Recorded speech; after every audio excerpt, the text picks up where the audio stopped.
your about the intro. You movie. know the So, deal. yep. Uh-huh. Oh, Do say your again? intro, brother. Oh, thank you. Yeah, Hey, it's Ken, what's up? NyHunter. Hey, John. NyHunter I'm Impressions. literally just leaving Walmart right now. Jesus that's Christ! good. Let the man do his intro, for Christ's sakes! Did you find anything cool? Oh, I guess you can answer that Oh, later. Let me move you to He this found screen check Ferrec. so this I out. can look straight ahead. Okay. Ooh, He's Hershey still bars. working on All buying right. Wow, really? Yeah, that Hershey bar is like $90,000 on the Oh, he black got market. it. He's So out the like, store. Oh man. Everybody, that's funny. Everybody's more excited about the freaking candy bar than they are about him getting ferric. we're hungry. Yeah, well, that's true. I just had I might discuss some of you people, but I just had pig feet, and it was delicious. Oh, Interesting. Yeah, but big anyway, feet.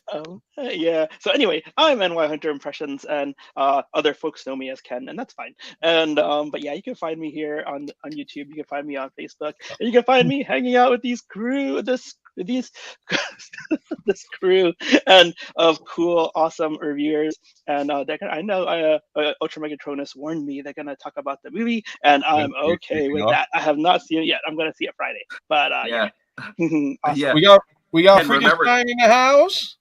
We got Woohoo! Tetranova in the house. Oh yeah, Tetranova. Do you want Tetra. those Iron Factory guys, by the way? Because We got I Prisky. tried to get in touch with you, but I haven't been able to reach you. Message me on my channel. All right. Anyway, onward. All right, so Ken, Oh, there I am. New York. Sorry, I couldn't find where I parked. Oh, that sounds like a personal You're problem. kidding me. You've got the only truck that looks like this, and you couldn't find out where you parked? It's the truck that's got the Transformers That's on it. You're funny. the only one in the parking lot. That's funny. All you gotta Okay. do is yell, "Anyone see the Ravage. Transformer truck?" Hey. And boom, hey. Okay. Now, let's get Ravage introduced here. Our crowd's getting bigger and bigger. I am here. Too long of an intro. Nice. And Ninja Bill is in the house, and I'm glad to see Ninja Bill is Woohoo. going on and what is going on, my brother. Haha. I'm gonna skip this shit. I don't blame you. Yeah. I don't blame you. Fair warning, if you don't want to hear anything about this movie, as much as I want you guys to like hit that like, share, subscribe, I don't want to mess it up for you. So option is there. You can stay in or you can head out. But thank you for coming in. And if you're ready, here we go. Finally. Ghostmax is in the house. Ghostmax. Woo! Second free Saturday. Yeah, let's do it. All right. Now, Ghostmax. can we talk about this movie? One of the greatest movies that's been 39 years in the making, or 38 years in the making. Transformers 1. I'm This so was the excited movie. to hear you guys. This is It the was- movie that people were saying, oh, well, it's not, it's not Peter Cullen. It's not Frank Welker. How can it be a Transformers movie? It's not going to be good. Boy, did we take that to a wrong level, folks, because this movie, in my opinion, like I said, 38 years in the making, and it had something that 86 didn't have.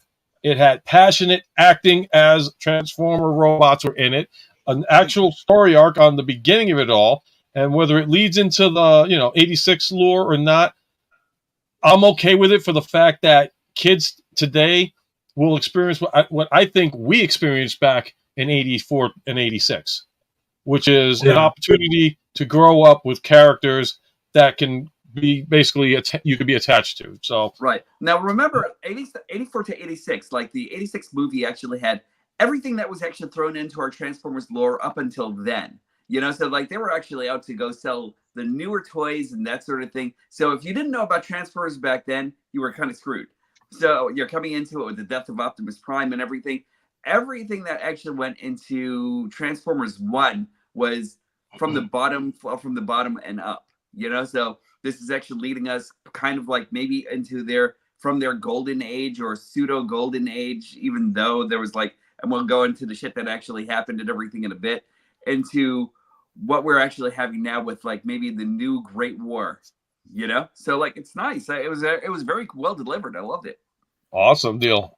Happy, man. What were your views on it? Because I know you saw it as well. I'm zooming on you. Oh boy, I'm gonna rain on some people's parade, but first of all, in my Hunter, I got something for you. It's about to go in the mail this week. Woo woo! Woohoo! Yeah, Nice. it's your Hordak, am I right? Woohoo! Yeah. Okay. Awesome. So a quick glance at my notes. Okay, so here's my thing. Real quick, I loved all the cameos. Right, as soon as the movie started, my eyes were going into the background and looking at every single bot that was popping out. Right? Every extra that was in that movie, every non-speaking cameo, they nailed it. And I loved that they carried forward. And at the end, they also got upgraded. I don't want to spoil too much, but if you know what I'm talking about.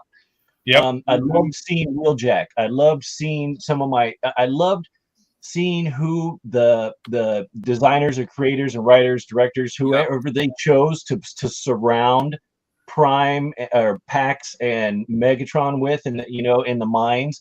I loved it, and I loved seeing that they had some rare bots, and even on the ladder near the end. I don't know her name, but I have her. She's purple and orange.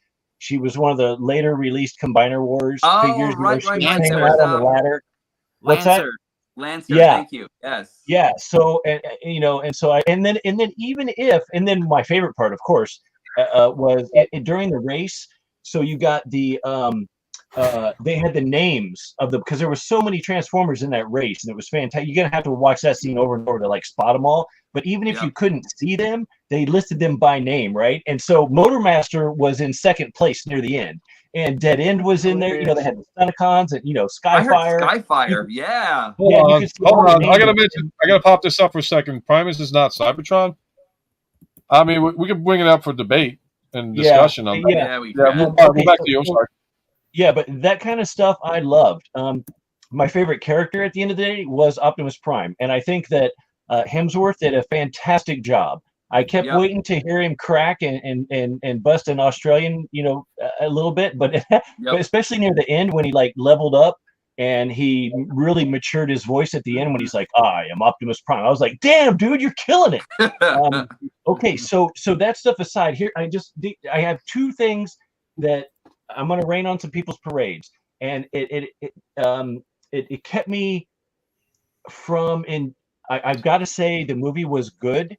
For me, it wasn't great. There were things that were great, but on the whole, let's focus it, the story. I don't think the story was great, but I do think that what they had was something great. And then I feel like the producers or whoever stepped in and said, look, we really want to age this down. So we need you to lighten up on some of the depth that you're putting in your story. And let's go a little more black and white and a little more surface level. And let's take out the shades of gray, because I feel like there's shades of gray that were originally in that script that were gone. And for example, my biggest issue was Sentinel Prime. And it's because he was so one note.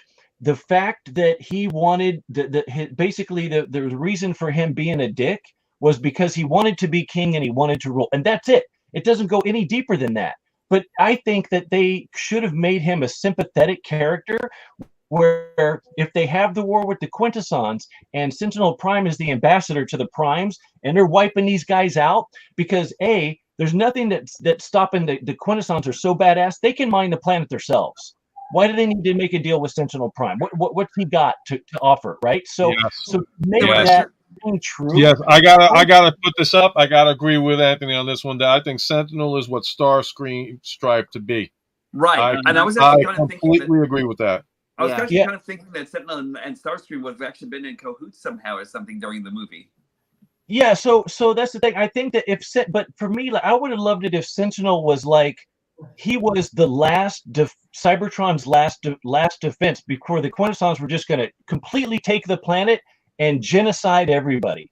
But if he would have made that deal and he was forced into that situation where he had to do it and keep it a secret and to keep the Cybertronians alive, and if his goal was to one day a secret uprising and fight back the Quintessons and make him a sympathetic character where he did what he had to do to save Cybertron, I would like that better. And then if Megatron would have found out that his deceit was, a misunderstanding, and Megatron still would be like, dude, if you want to do a secret uprising, how could you make us wait? We need to fight now, right? Because when he was talking to Orion Pax all the time, he was always like, dude, I'd give that guy a knuckle sandwich. Dude, I would have killed you for that. He has no patience. It's Pax that kept Megatron patient, and I love that.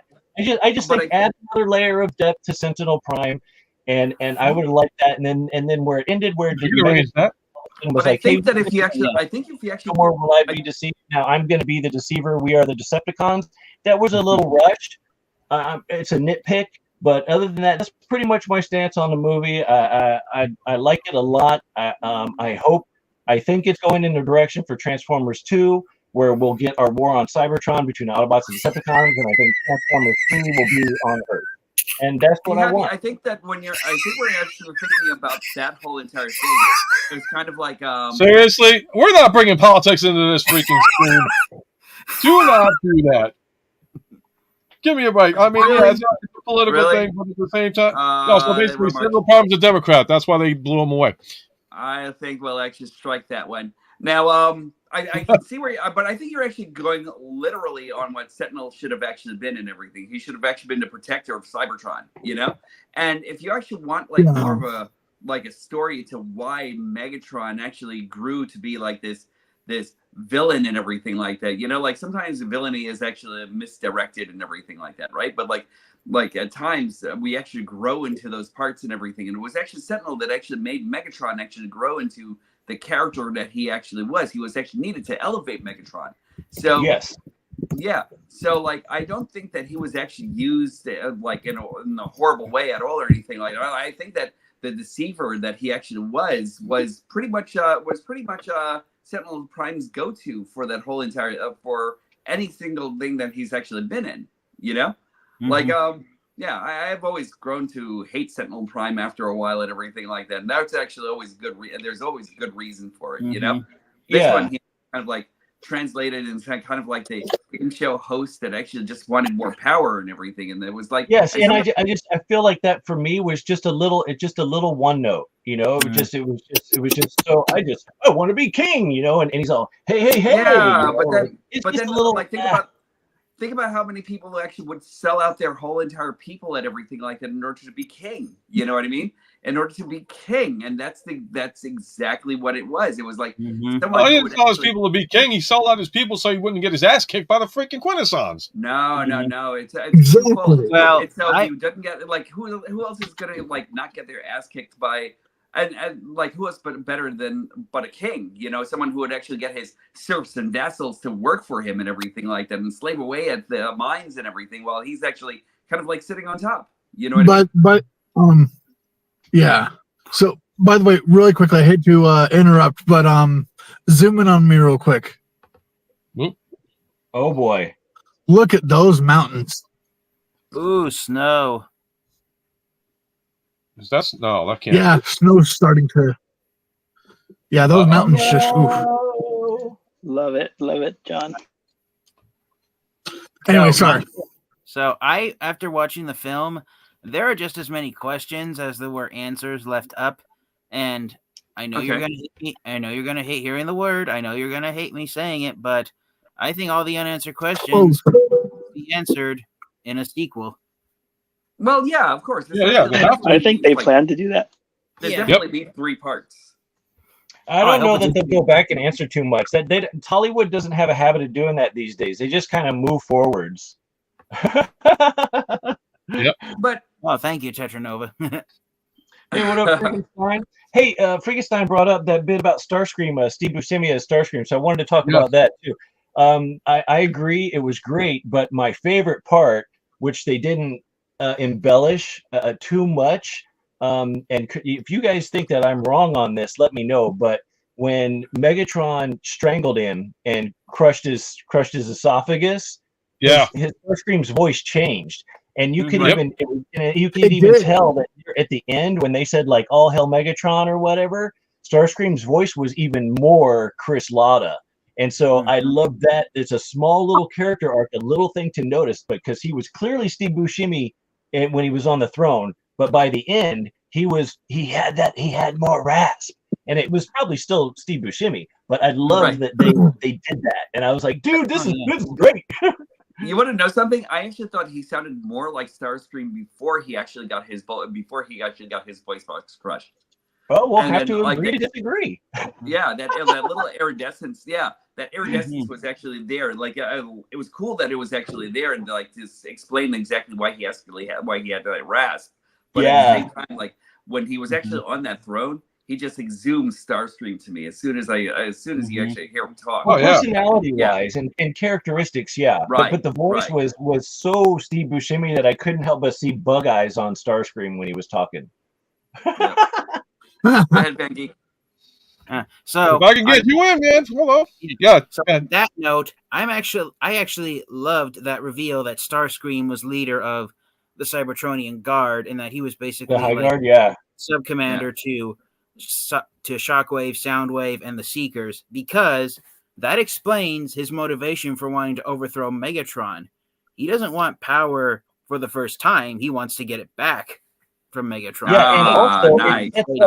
I love that. Also, it sets up character arcs for Shockwave, because if they stay on Cybertron in the second movie and we focus on Decepticons versus Autobots, we can see Shockwave, be the scientist, and work towards whatever arc he wants to in the third one, where he wants to, take over Megatron, if they want to go that way. I don't think that they will. Oh, one more thing I wanted to say. I love Megatron when he was young Megatron. Hit the black helmet. How he looked just like he looked in the original comics, dude. That's so dope. It was cool. Very cool. Yeah. What was I going to say about it? What was I going to say? Well, I don't know if anyone else agrees with me, but I was kind of hoping that when Shockwave appeared, I was kind of hoping that he originally had two eyes, and when Alita sucker punched him, she sucker punched one eye out of usefulness. Oh, that would have been cool. Funny. That would have been cool. I was hoping that Alita 1 would have been responsible for Shockwave being a Cyclops, now that he had been created from the get-go. Yeah. When hey, did anybody else catch Moonracer in there? I swear I saw Moonracer. No, No. You know who I saw? And it pisses me off. Green light. Yeah, I was just talking about the green light. Like, that pissed me off. I was like, what? Really? You torture me with not getting the figure, and now you're going to torture me by putting her in a movie? You better fucking release her in the movie. You better release the movie figure. I swear, I'm coming for you, Hasbro. I'm coming for you.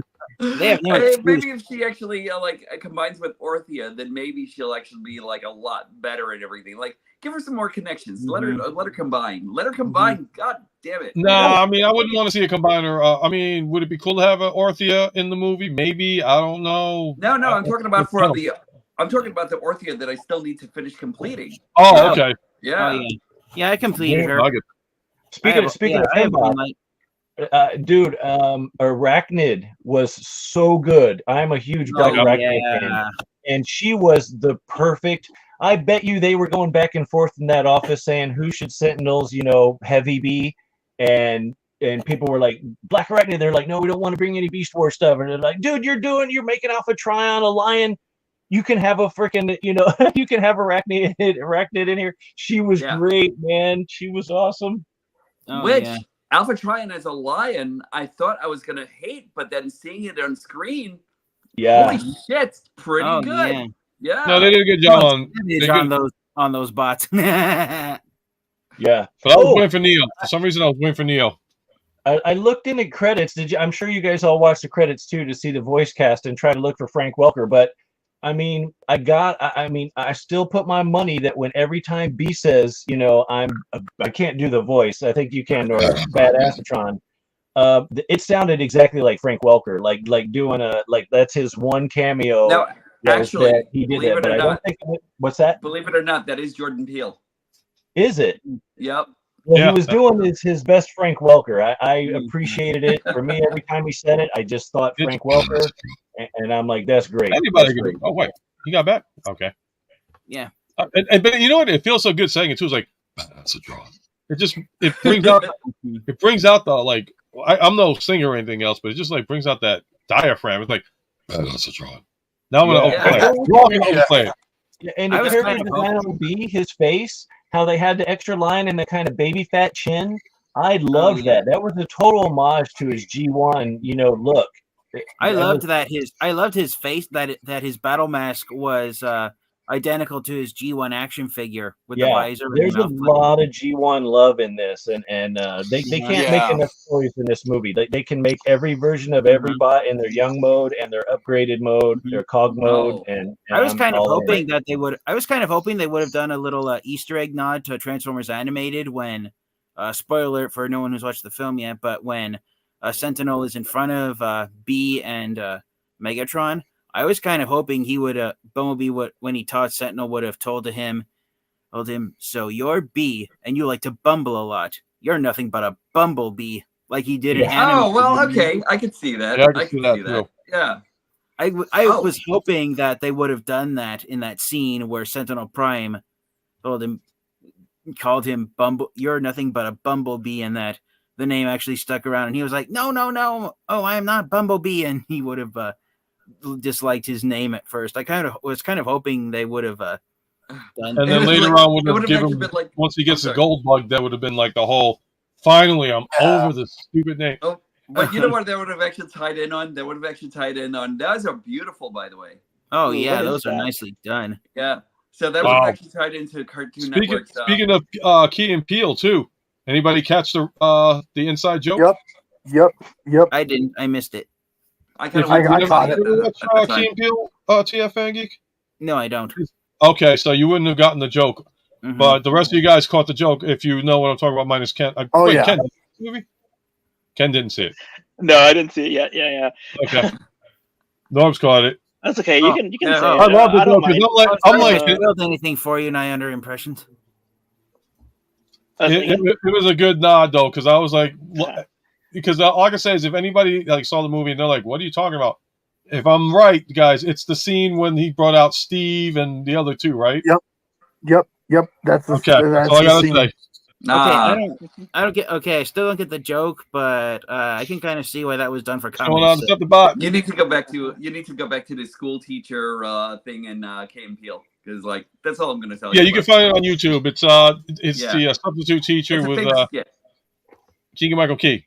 It is hysterical, and then you'll understand the joke when you see Transformers 1 again, because it's like, okay. I think we just kind of spoiled it, but I'm not sure.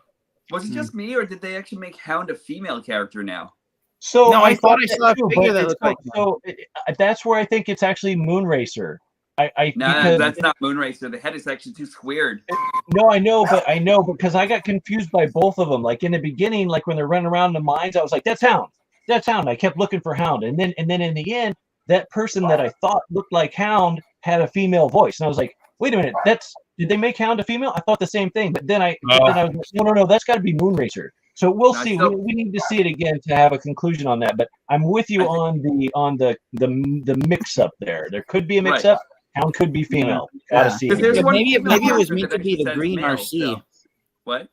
Maybe it was meant to be green RC. No, because RC's in the movie. RC's in the movie. No, not RC herself. The green repaint of her from Paradron. Remember? The medic? You noticed the medic? Yeah, they had a lot of repaints in there. They reused those bodies. What was that character's name? You're the one that has all the medics and all that. What was her name? Which one? The female medic. Oh, there are a couple. Lifeline, right? Lifeline, you're talking about, or Lifeline? Yeah, I thought that Lifeline. Thank you. Hound might have been Lifeline. No, we can't make Hound a female. Everybody's established in this one. And don't give me that whole like binary shit, because no, we're done with that. Let's make Transformers great again. I don't know. Yeah, I'm very happy. This movie was like completely woke free, right? Am I right? Right. No, this was woke free. It was no political. I mean, obviously it was political, but for the right reasons, not wokeness political. I don't necessarily care if it was woke free or not or anything like that. It was just good writing, and then that's where it actually comes down to. Oh yeah. I mean, when I say woke free, they try to like up front, like put anything right up front and in your face and be like, this person I fired is a female now, and just push it on you. The accident said earlier in the stream, I know it was one-dimensional for Sentinel Prime to essentially be Starscream actually succeeding in being Emperor Cybertron, but I think they were trying to get back to but the point of this movie was trying to get back to the Transformers origins, and when the franchise started in 1984, there was no like gray area. It was all black and white. It was like the Autobots are good, the Decepticons are evil, and so basically what we were going for was that Sentinel Prime was the first bot who crossed that line and showed that from creation, not all Autobots are good and not all Decepticons are evil. So I think that's the direction they were trying to go for with Sentinel Prime. I think because there was no backstory for him, and we didn't get. I need a lifeline. How does an ambassador to the Primes how do they not see that this guy is power hungry, right? I mean, well, then you can Ultimate do Power an origin comic on it, and I'm sure I would be okay with it. I think. Wait a second. I'm a little older now, and I would have liked a level of depth to him. Wait a second, That's but Happy, this is where it comes down to. I think when that whole entire part of the lore comes down, it's like ultimate power corrupts ultimately, right? Right. So Yes. ergo Sentinel Prime. You know what I mean? He actually had that Well, taste of power. he could have gone that way. Like maybe when he made the deal and he was a more sympathetic character, then eventually the power started corrupting him, and then he became not a tragic character, but he became who he is today. I think it's just I'm gonna make up my own headcanon backstory for why I he get you. I get it. See, what actually happens is that when you actually make a deal with the devil, you know, the devil's actually going to bite back in some way, shape, or form or something. You know what I mean? There's no ending to like actually to where you actually make a deal with like whatever that entity actually is, and then you're scot free or anything like that, and you're living your happy life or anything like that. No, somehow you're going to pay for it. You know? All right, hold on.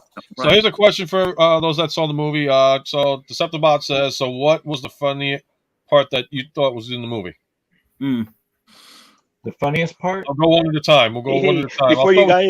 Before you guys answer, I'm going to cut out for now because I can't contribute to the conversations enough since I haven't seen it yet. So I feel a little bad. I want you guys stick around, have the invite ready. We'll bring you back in when we're going to talk about our toys and all that stuff. So. all right. I'll stay in the chat. We still got to talk. We got to still talk bots and collectibles and everything else. So I'll go for it. I love your conversation right now. Go. All right. Yep. Just jump back in later on, man.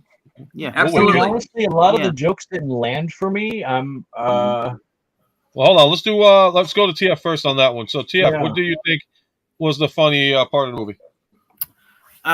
So there were lots of funny parts, but just one. We got to give everybody a fair chance. And by the way, if nobody's notices, his camera's a lot clearer because this man is now upgraded.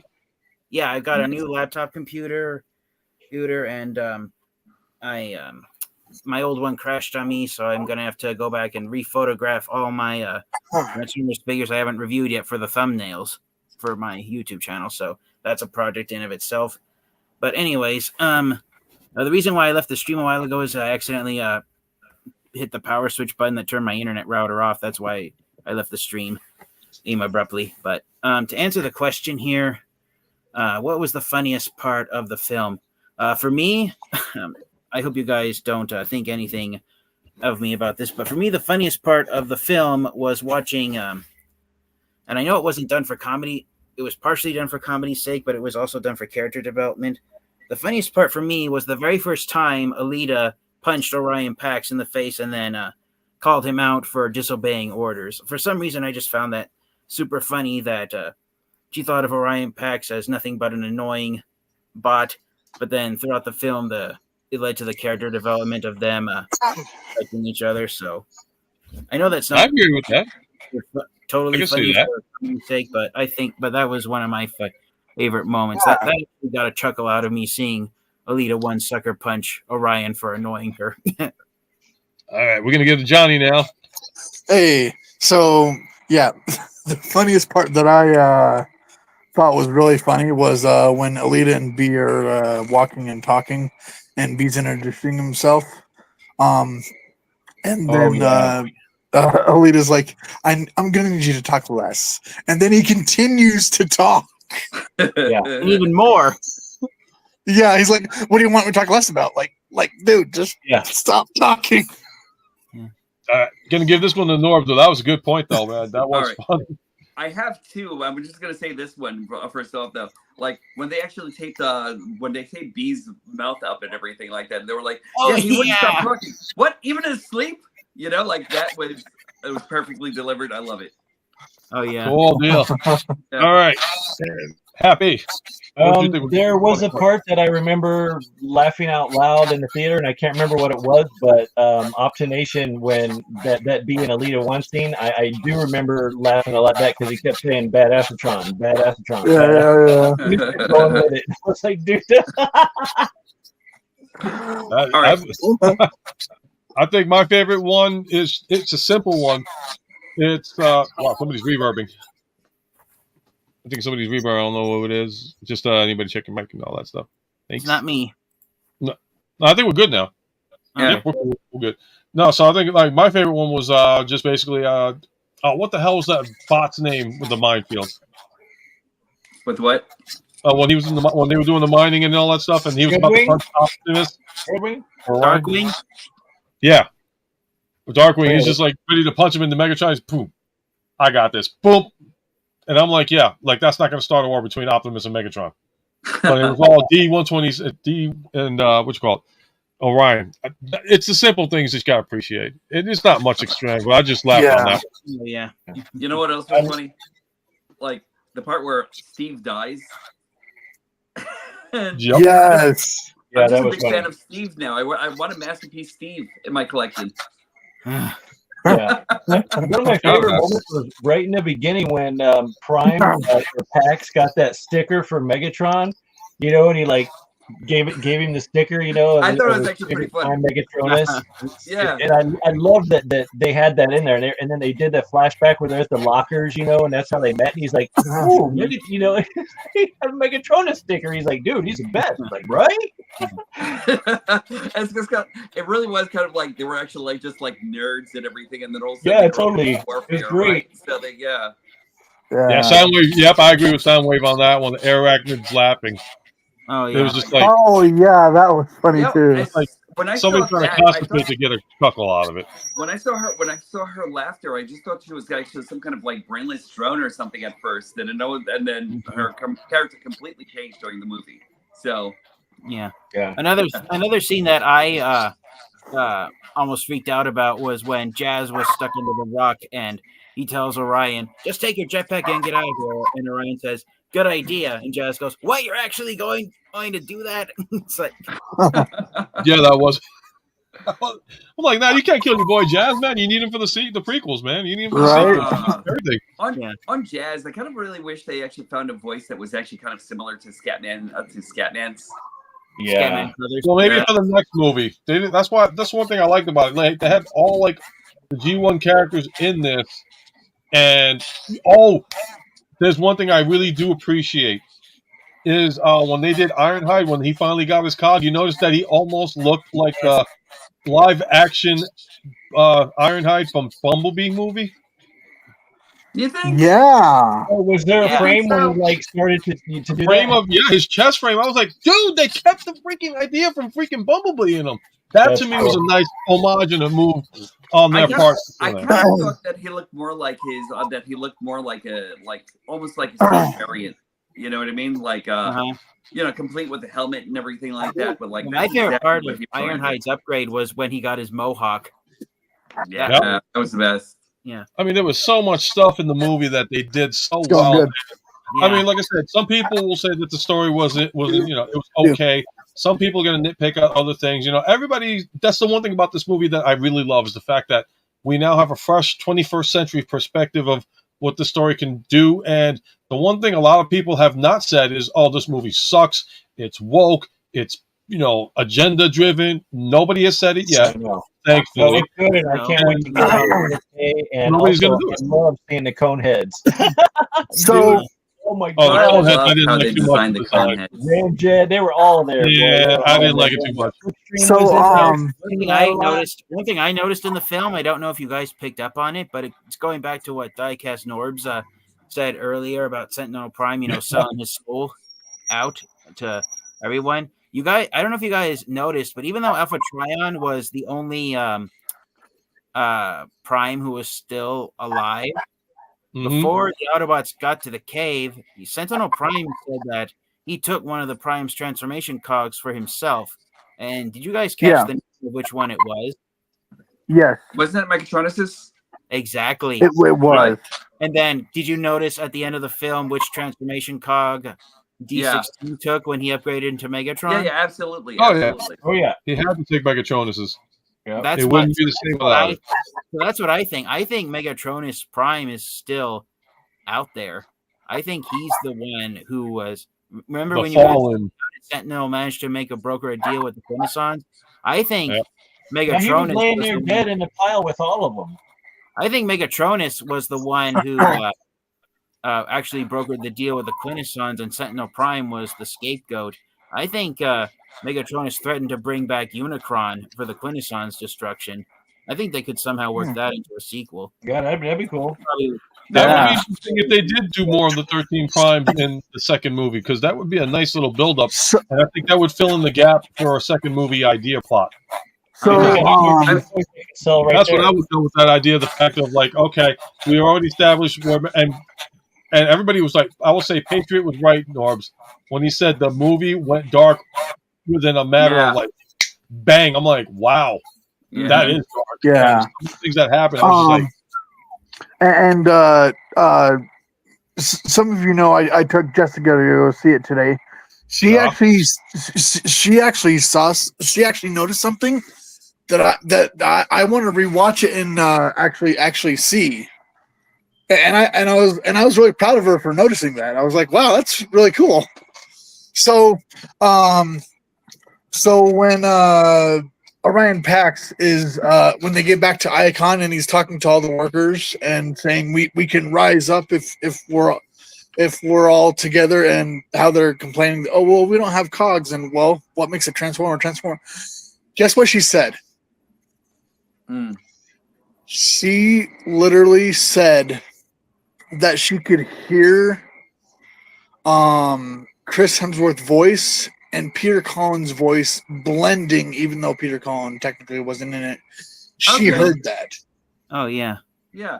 Well, Ultra Megatronus and I were actually talking about this like maybe a couple of days ago, right? And then we're actually talking about like how Ultra Megatronus was actually talking about like Peter Cullen actually kind of like giving Chris Hemsworth worth a lesson into how to face Optimus Prime when it actually comes down to voicing him.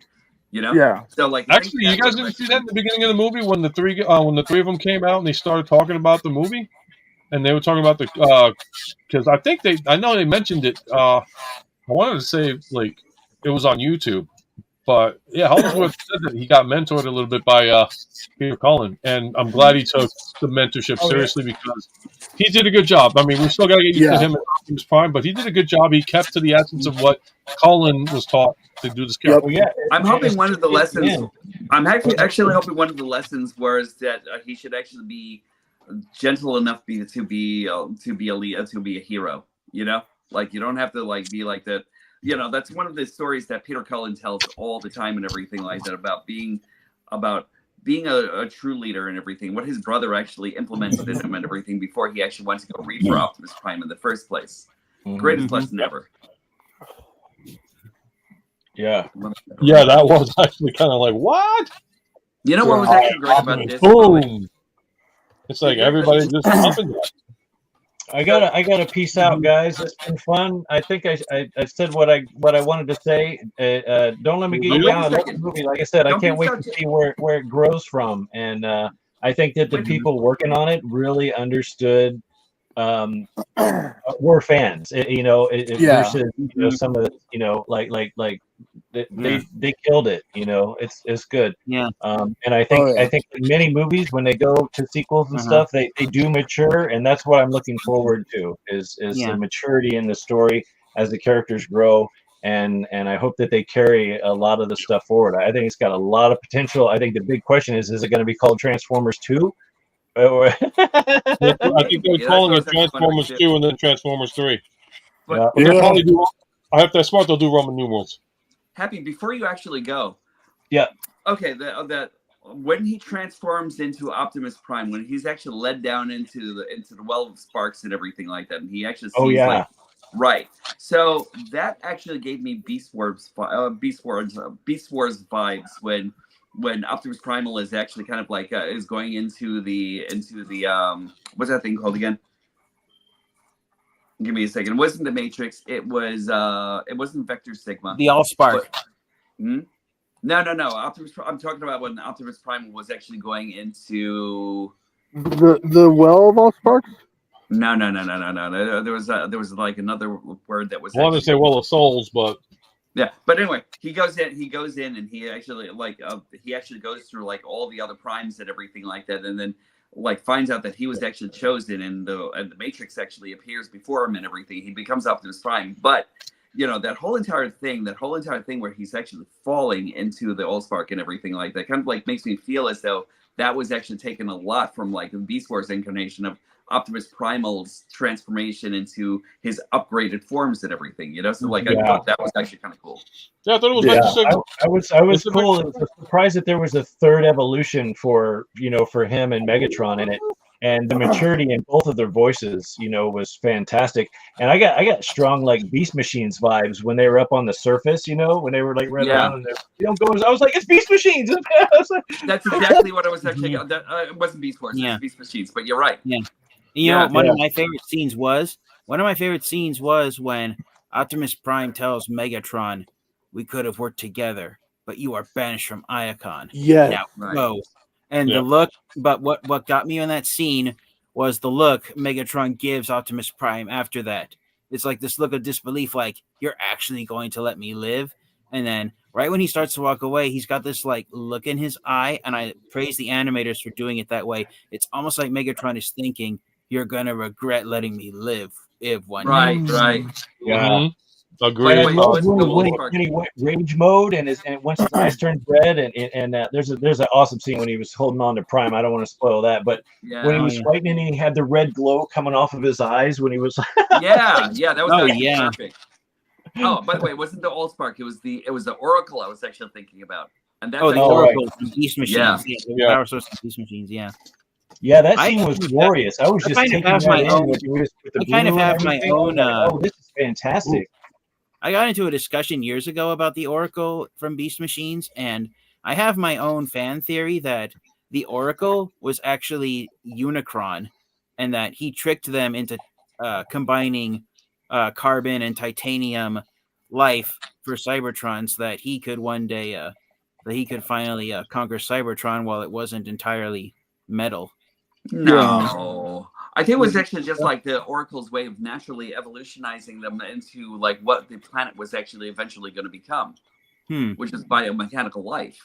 You saw a lot of that on Cybertron's surface also, Later, Happy.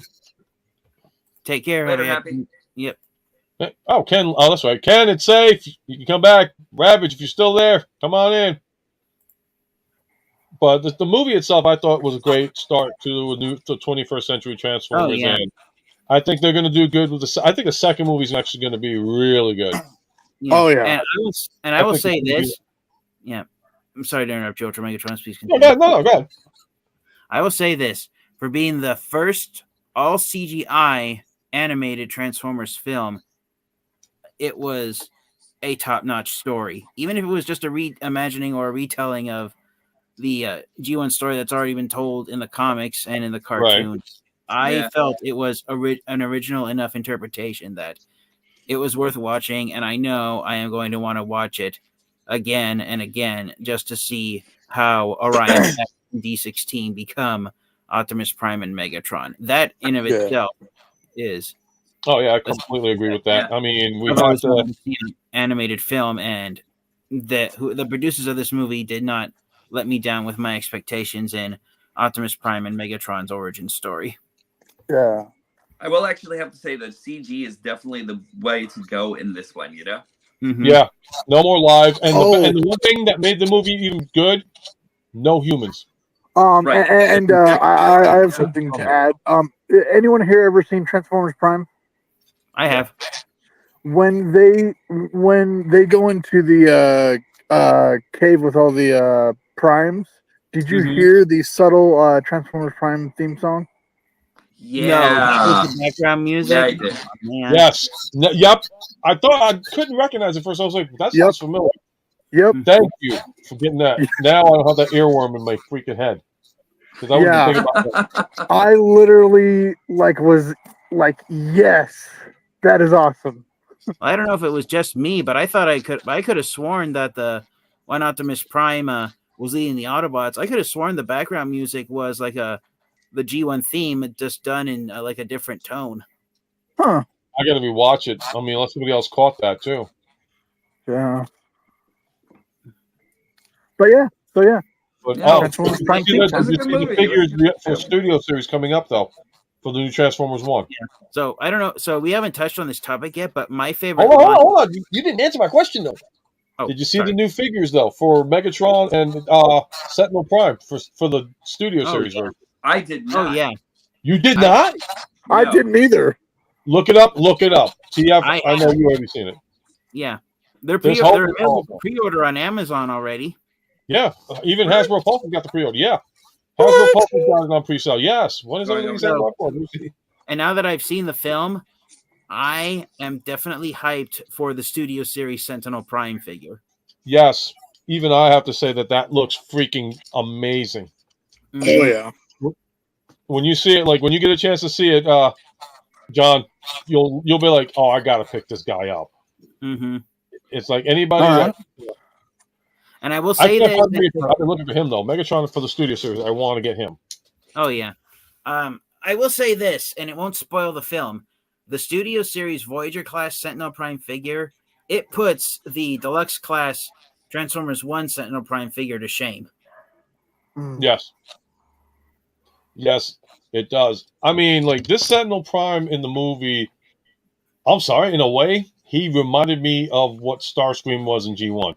Mm-hmm. And then Starscream in the beginning was like, all right, I'm all badass and everything else. And it was like, okay, but the moment Megatron stepped in and said, who's your daddy? That's when he became the Sentinel Prime that we know now. I actually thought Sentinel Prime was worse than Starscream. I thought Sentinel Prime was.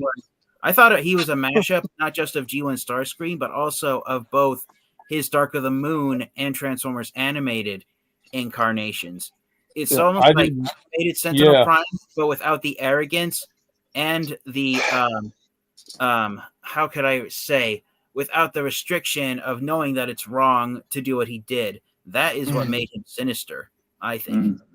I didn't like. I'm sorry, but my beef about Transformers 3 was the whole fact that I love that they brought Leonard Nimoy back in, but they brought him in for the wrong guy. We all know who Nimoy played.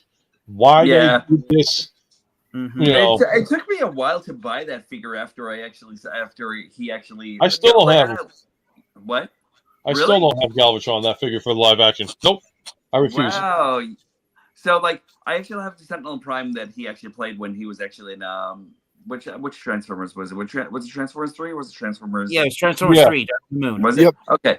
So like, I finally got him after a while of hating him for killing Alpha Ironhide and everything, right? And then like eventually I got over it because like he was a fun figure and everything. I was like, hey, you know, right? Yeah. But like, hey, I Ken. really hated him for how's it going? Good. Oh, sorry to talk over you, Diecast. That's okay, no problem. No problem. Sorry. Oh, sorry.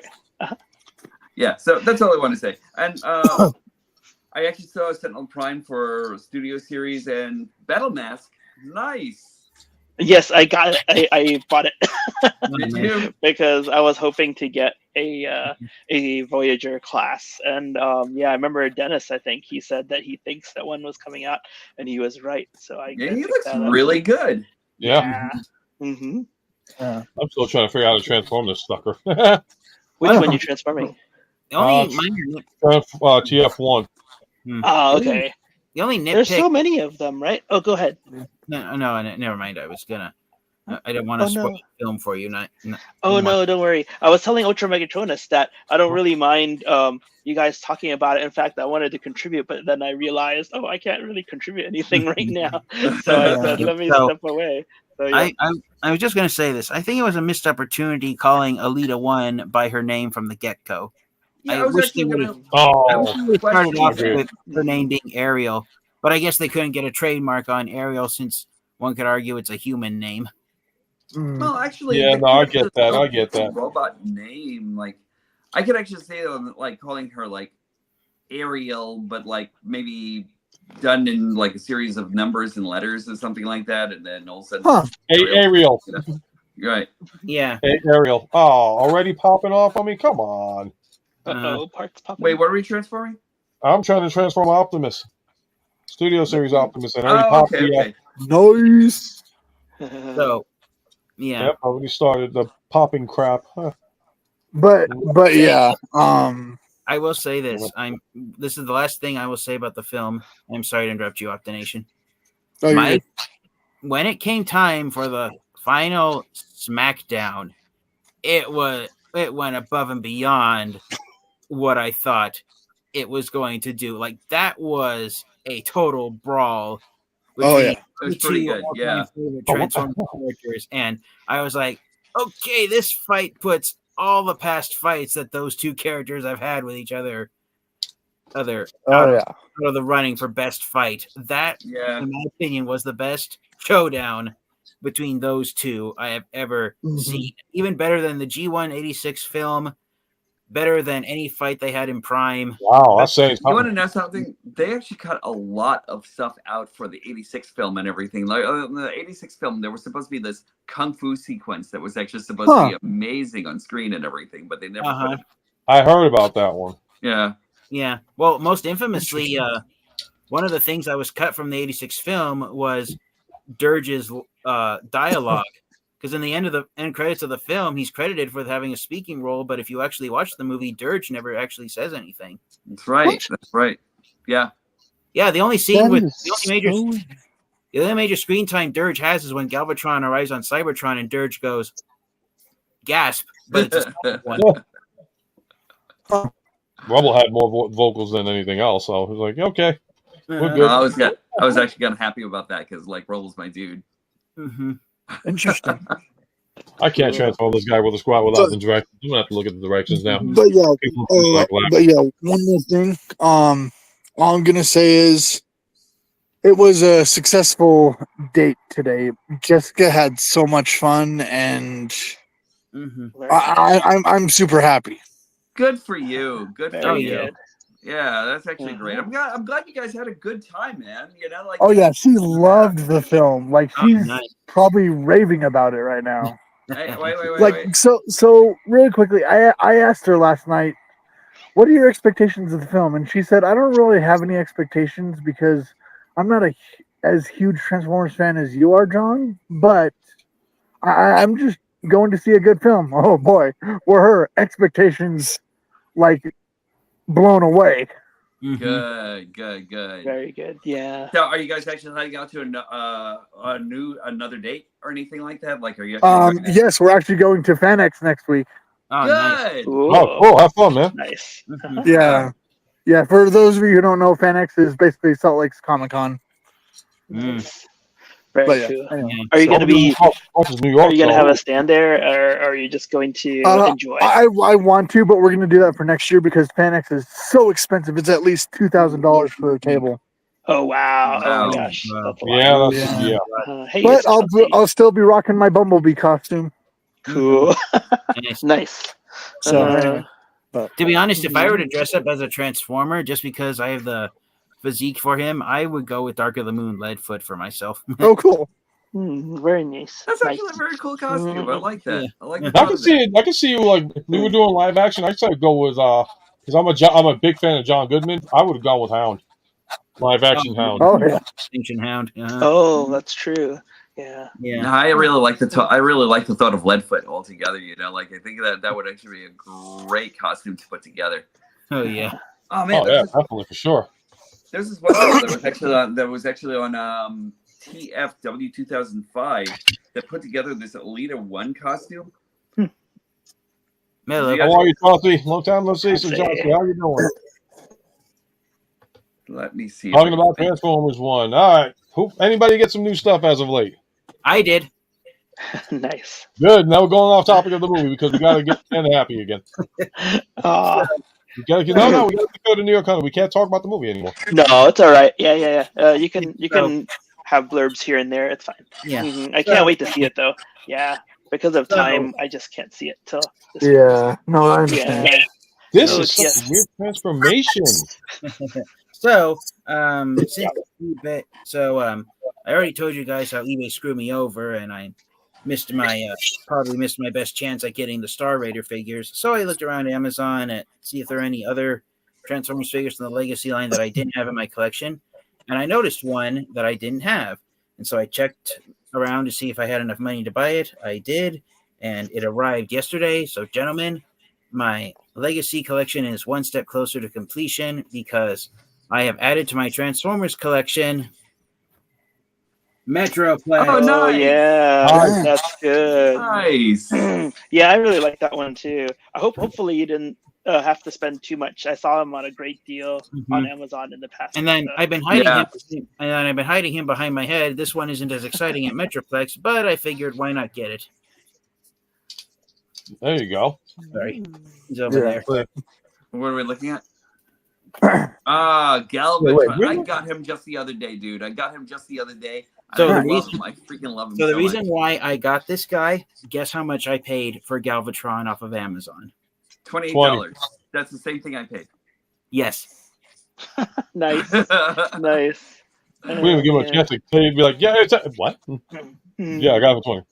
Yeah, because like I actually had to get a clean version of that Galvatron because Galvatron's just like amazing to me and everything. Every time I think about it, it's just like. But also on my I could dig that, Chauncey. I could dig that as. Yeah, but I could dig that. But another reason I Nice. finally got I got Legacy Galvatron is because on my Kingdom Galvatron, I did the shoulder fix, but I had to use an actual crowbar to get those metal pins. Oh out. God, damn! And so I destroyed the shoulders of Kingdom Galvatron. So yeah, did you use a hairdryer? Because a lot of people, like when they do the pin popping, one thing that they tend to be afraid of is using a hairdryer. When you do it, just like have it close enough to where it'll heat it up, but not too close where it melts the plastic. So that's why they tell you. I got a heat gun that I've used multiple times because I got used to it. But hair dryers will come in handy. Definitely don't recommend hot water for it because you don't want to rust out your metal. But quick tip on pin popping, and like if you have a store, like we have a store around us that sells like Harbor Freight. I don't know if anybody's got Harbor Freight in their area. Oh yeah, I got a Harbor Freight. Yeah, they sell plastic pry bars. You can get them at Walmart too in the automotive section. But get those. That's the best way to go with it. It won't damage your plastic as much and give you a lot more time to do it. And Hold on, can you put the camera over here for a second? Because I want to show you guys this amazing Alita 1 cosplay. That's cool. That's a cosplay, dude. There are some good ones out there, actually. Holy yeah. shit. What? One person, like didn't one person, dress up like Prime and got Frank Welker to sign his arm of his cosplay costume. I saw the video the other day. I think that was awesome too. So I don't know if you guys buy Transformers regularly off of Amazon.com, but I got a notice from Amazon today that some of the figures I pre-ordered are, instead of arriving next month in October, they're actually going to arrive Monday. This Monday. Nice. I was supposed to get Optimus sooner, but then it's got moved to October. So, the other way. Yeah, so it went the other way. I'm still waiting for my Strax. Oh, that's what I meant, DFS. That's what I meant. You know, because you were saying you were trying to do the pin, not the plastic. I was more like talking about pry the plastic open to get the pin out. These little bars are really nice too. If you I got a set of 10 in the past, and then you can use 2 or 3 if you have the finger dexterity for it, and manipulate things if you need to. I think that's what Patriot actually used on his. Something maybe close to that. Yeah, a lot of us have that. Yeah, it's got a flat end and then a pointy end. But yeah, it's really good. I'm just too chicken. I'm just too chicken shit to do mine like that, or to like actually pry it open and then like an experiment. So then Galvatron, Yeah. By the way, am I the only one that doesn't have Optimus yet? No, John. I don't have it yet. I'm not picking on checking on the release date for which Optimus Prime figure? Series 86, which I'm actually glad that it's I don't have it pre-ordered yet. With all the issues that have been going on with the feet, the ankles, fix it because I don't feel like popping shit. Oh Ultra Megatronus, you're not alone. I don't have Studio Series 86 Optimus Prime yet either. So I think once he actually gets in my hands, those feet may stay as is. Yeah. You know what? I think mine will probably too. So I did. Oh, sorry. No, go ahead. I'm sorry. So I didn't get anything new today. I didn't get anything new today at all. What did you not get? You got that. But what about this week? Yeah. Dun, dun, dun. Oh yeah, nice. I really like that mold. There you go. See? It's yeah, I gotta go over. We got another guest that popped in. Super jealous. Oh, nice. There you go, Barrick. Here we go. Jimmy G is in the house. What's his up? Hey, What's Jimmy. happening? What is What's up, happening? my man? Oh, What's look at going that on, big dude? old Galactus. Oh, So what do you nice. think? Dun, Oh, dun, wait. dun, Gotta zoom in. dun. Yeah, it's not a transformer, but I found him on a great God deal. damn. Local. Oh, that's cool. So No, yeah, whoa. He lights That's up. Oh my God, he lights up. it's Oh, that is huge. He is beautiful. huge. That He is way uh, cool. But he is really awesome. And like I said, it was local in Long Island, so I just drove over there, picked him up, and brought him back. And Oh wow. yeah, he's Like my. it's a Pretty small. I would have expected him to be a little bit bigger than that. Get a load of this. Let me show you this. I'm gonna tell you one thing. I saw like one guy drop $1,000 on that dude and everything. So if you actually got to No, that, I didn't yeah. even have to come close to that because, like I said, I was telling Jimmy earlier, I really look for a deal when I want something. Oh, So absolutely. it took months, and I only paid $100 more than when he came out. So I think that's a great thing. But his box is even bigger. Oh damn. Jesus. That's crazy. It was Yeah, Oh, I've seen that box. it I've was seen that so box. awesome bringing him home. Oh my gosh! Can you My imagine wife on the must have said subway? the couch must be No, I'm just comfortable kidding. tonight. It was not the subway. I was in my van. I'm telling you, your wife was probably saying, you know, the couch must be very comfortable for you this evening. No, you know what? Like I said to Jimmy, you know how I got around it? I said, "This is my Christmas present, okay?" And then she said, "Okay." And then she Christmas. expects me to spend, yeah, she expects me to spend the same amount on her. So I'm like, okay, Yeah, so you that got it. sounds fine. And then Christmas Yeah, comes yeah, around. yeah, Wow, man. it was like you said it was $1.57, honey. Yeah, right. Yeah, that's right. Oh And man. then Christmas comes Today's around. Cover Your and Ass wait, where's segment my brought to you present? by MasterCard. Because you're going to need it for Uh, all those gifts you're about to buy your wife. MasterCard. No, luckily we have a very good buying relationship where we each like to get a whole bunch of stuff. So yeah, Good news, it's Ken, is you can use that in the HOV lane. I hope so. Oh, I was Nice. just thinking about that. HOV lanes. I love them. We have them here in Man. Utah. They're pretty fun. This is a weird Yeah, I transformation. thought Fort Yours, Max man. is You haven't really big for transformed him the yet, man? HOV, He's but a this weird guy's one. even bigger. Yeah, I have actually. I don't I like haven't his even getting Alpha. that figure. There's a lot you have to take into Well, consideration. I gotta go, guys. So I'll talk All to you right, guys well, later. What? Yep, have a good I night, just man. got here. It's just Night, because man. it's I know. dark behind him. I'll probably pop in later tonight. You know me. Okay, when you're nappy. But yeah. Right? Uh, All right, later, Yep. Opti. All right, it's later, guys. Oh, you can't hide She a big knows. box like that. She allowed it. I had to talk to her first. Anthony was like, he was trying to Johnny Utah, he was like, imagining his say, wife's listen to face, Ken, but listen to no, us, she was listen fine. to the married. Listen to the married folks. We are warning you on what's the future lies. So, Wow. but I think I'm look. I think I'm special in that we have a very good relationship as far as things that we can buy, but also that I love my in-laws and she loves my parents. So it's like that doesn't always happen. So No. and There it's you really go. good. Yeah. Yeah. So it's a I little told bit my strange wife that one time I sometimes. could buy whatever I want, and I didn't see her for 2 weeks. And then after 2 weeks, the swelling went down in this eye. Yikes! Oh man. See, you guys had it bad. I had it worse. I had a wife that Oh. worked at KB Toys, and she was the assistant manager. Guess what? She got her hands on before everybody else. And guess what came home with her every time? 2 bags of something collectible. Ooh. Financially speaking, it killed the crap out of us. Oh man, you would have been first to get all the video games too. Yeah. That would have been. No, I worked at FYE, so believe me, I was Oh the yeah, nice. Can't believe it's been 15 years since KB's went out of business. I know. I used to love miss Christmas time. I know. For that. I found so many great Transformers figures at KB Toys. That was where I picked up my first Chug action figure ever. Was at KB Toys. No. I had one. They had the Optimus Prime 20th anniversary one that was like a foot tall or like 2 feet tall. And I asked my wife, I was like, my wife's like, oh, don't worry about it. It'll be there for a while. You got to focus on priorities. Okay, fine. So the day she's like, I'll pick it up for you. Okay, great. You're not going to believe this, honey. They sold it. Ooh. That's okay. I got it from Toys R Us later on. Oh, good. I got from a competitor. KB is actually where I picked up this landmine. Cameraman, zoom. There we go. Nice. Oh, I got to do a review on this guy one day. What collection is that? It's before Titan's Return, right? Yeah, that's Transformers Energon. That's Oh, right. it is. From Yeah, because of 2004. Norbs, I had to break out this guy too. The You have Landquake? Mm-hmm. Very cool. You have Yeah, I Landquake? love this guy so much. Still today, I actually had to tighten up a few joints, but he's actually still great. Oh, he's one of my favorites. Do you have Landquake? I don't. Huh. Kind of wish I kind of wish I had him because I really like that blue color in that guy.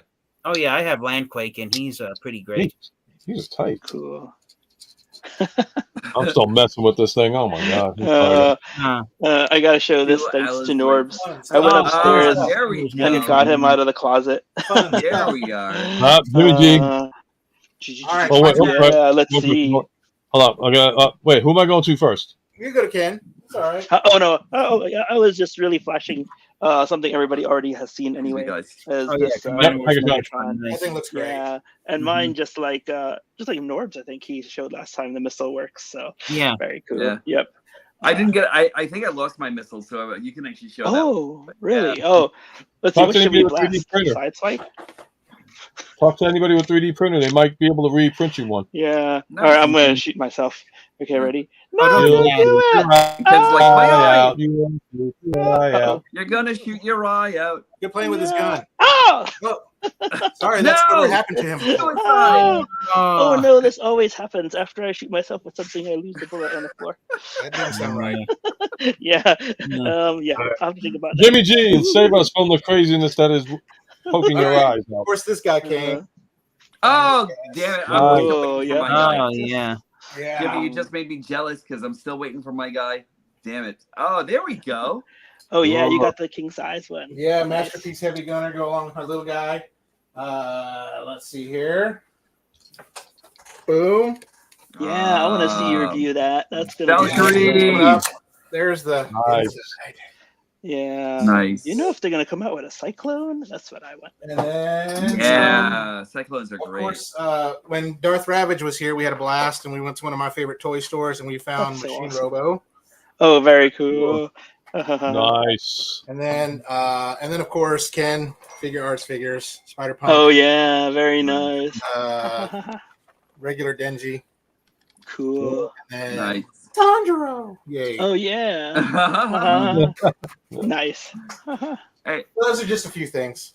hmm Ken, you're gonna get a kick out of this if you love cyclones. Oh yeah. Yeah. There we go. Cool. I love. Yes. Zooming in right now. 3, 2, 1. Oh yeah, Scott The old Bernard. school Oh man, Gakken. Wow. very Cyclone. cool. Nice. I have a Yeah. little. I think it's 3 or 4 inch one that I got from a toy show once, but yeah, that one's the large size. Yeah, this Very was cool. super old school, right back from the 80s. I actually remember when I actually bought this one from like. Wait, was that the Milton Bradley MB on his ankles? Cool. Milton Bradley? No, that's like Mars these were face. actually, like, yeah, I still have to go. Like, I wonder if Toy Hacks. But pay attention to detail, though. What? Now I gotta look at the instructions. No, remember they all came from Mars. They all came from Mars base. Mars base. So yeah, Right. Oh, that's Mhm. what MB stands for.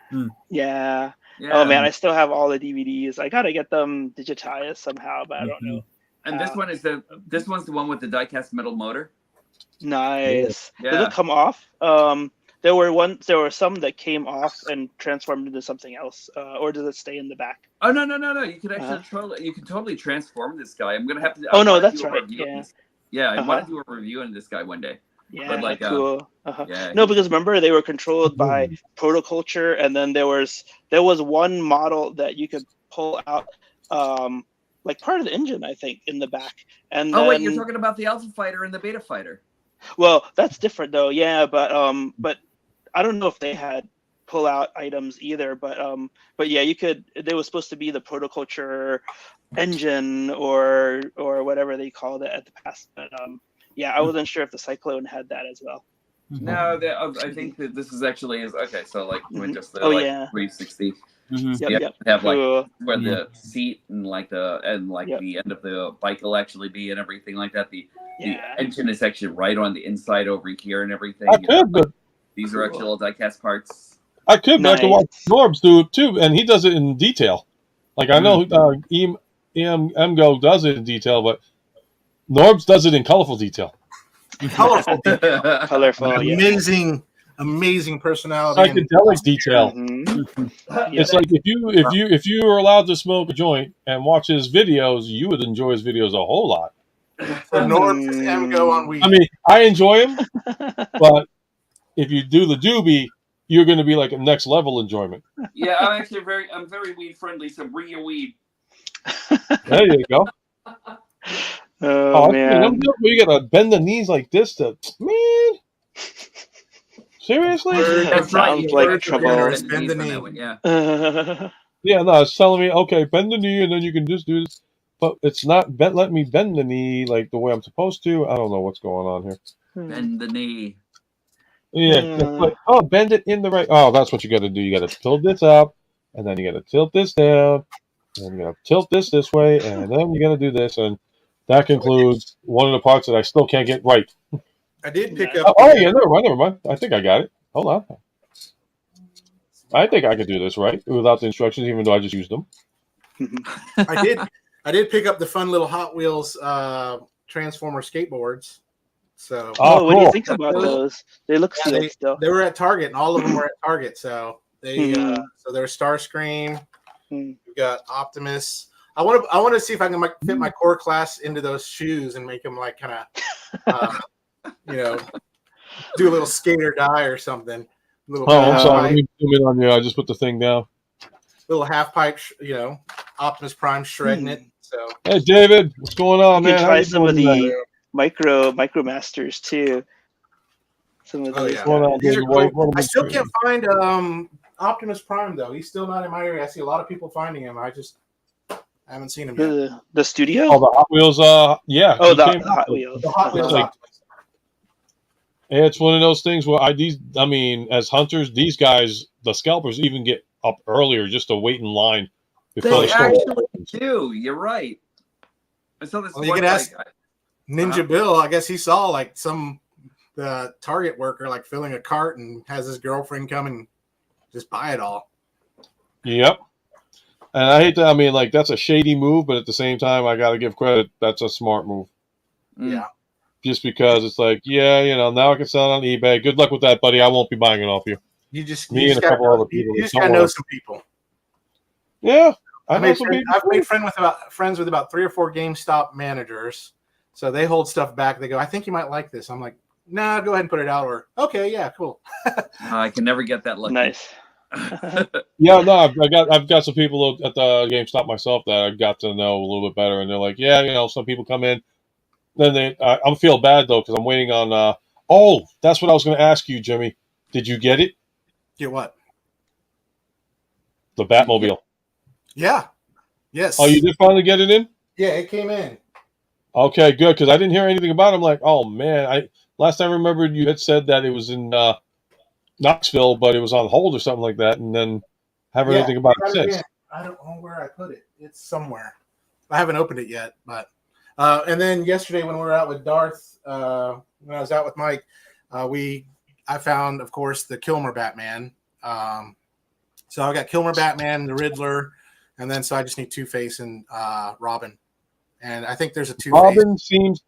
Robin seems to be the harder one of the two to find for some reason. The interesting thing is next week, if you're a pro member, their figures are going to be buy 2, get 1 free.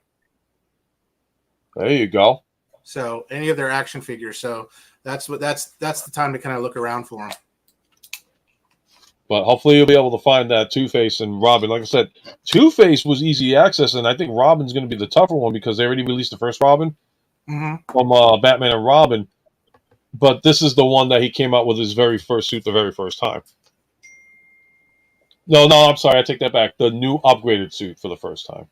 Yeah. I got them upstairs, so I got to bring them down next time because I've ended up getting I did end up getting the entire line from Batman Forever, Batman and Robin.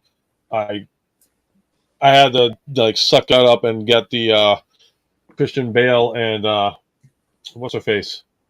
Anne Hathaway Catwoman. Yeah. No regrets, but I had to pay a little penny for it. But it wasn't as bad as I thought it was going to be with the penny. Did you get the platinum ones or just the regular ones? I got the. Let me double check. You guys are gonna. Yeah, you I guys think are I gonna got. talk me Yeah, into getting them. You guys are gonna talk me into getting a new platinum Batman. ones. Soon. Yes. Yeah, ended up getting the platinum ones. Again. Forgot them. I did a You're lot. gonna get a Batman. That Silver Age Batman with what is it? Fang looks friggin' amazing. That's available on Amazon. I got to control myself now on these. I mean, like I said, I'd rather have gotten the live ones. I mean, there's so many Batmans that are out there, though. Yeah. McFarlane has a thing for Batman. I wish he made some more Superman ones that were really good looking, but there's one Superman that's actually out there that's just the craziest, cool, like just a great Superman. Probably the best one I've ever seen. Which one? I'll tell you in a second. Let me go. I want Christopher Reeve. I want a live action. I know they make it, but I want a live action Christopher Reeve one. What the heck are you doing? I got this Batman. Kingdom Come Batman. Oh, I want to get the regular figure because I've got the Kingdom Come Superman and Shazam coming. Oh, cool. I love it. I saw it. I mean, I'm not all in yet, Jimmy, but on the ones I see that are like that catch my eye and I really like this patina one they call it. I got that so quick. Well, wink, you may be getting a little bit deeper. I know you told me. I'm pretty excited. I'm pretty excited. That's kind of like a cross between that's kind of like a cross between Metropolis and steampunk. You know what I mean? Like this perfect combination of it. If you haven't read the Kingdom Come story, it's freaking amazing. It's like one of my favorite DC stories that are out there because it's about this human and he's talking with who is it, Spectra, and he showed him this story and like Superman and Shazam go at it. It's just like so cool. And you get this older Superman and then Shazam, you get an older Batman, an older Wonder Woman, and it's drawn by Alex Ross. And so I saw his stuff. The whole thing is drawn that way. And it is, I mean, if you look it up right now, look at the artwork, you're going to be like, yes, I need to read this. Nice. Cool.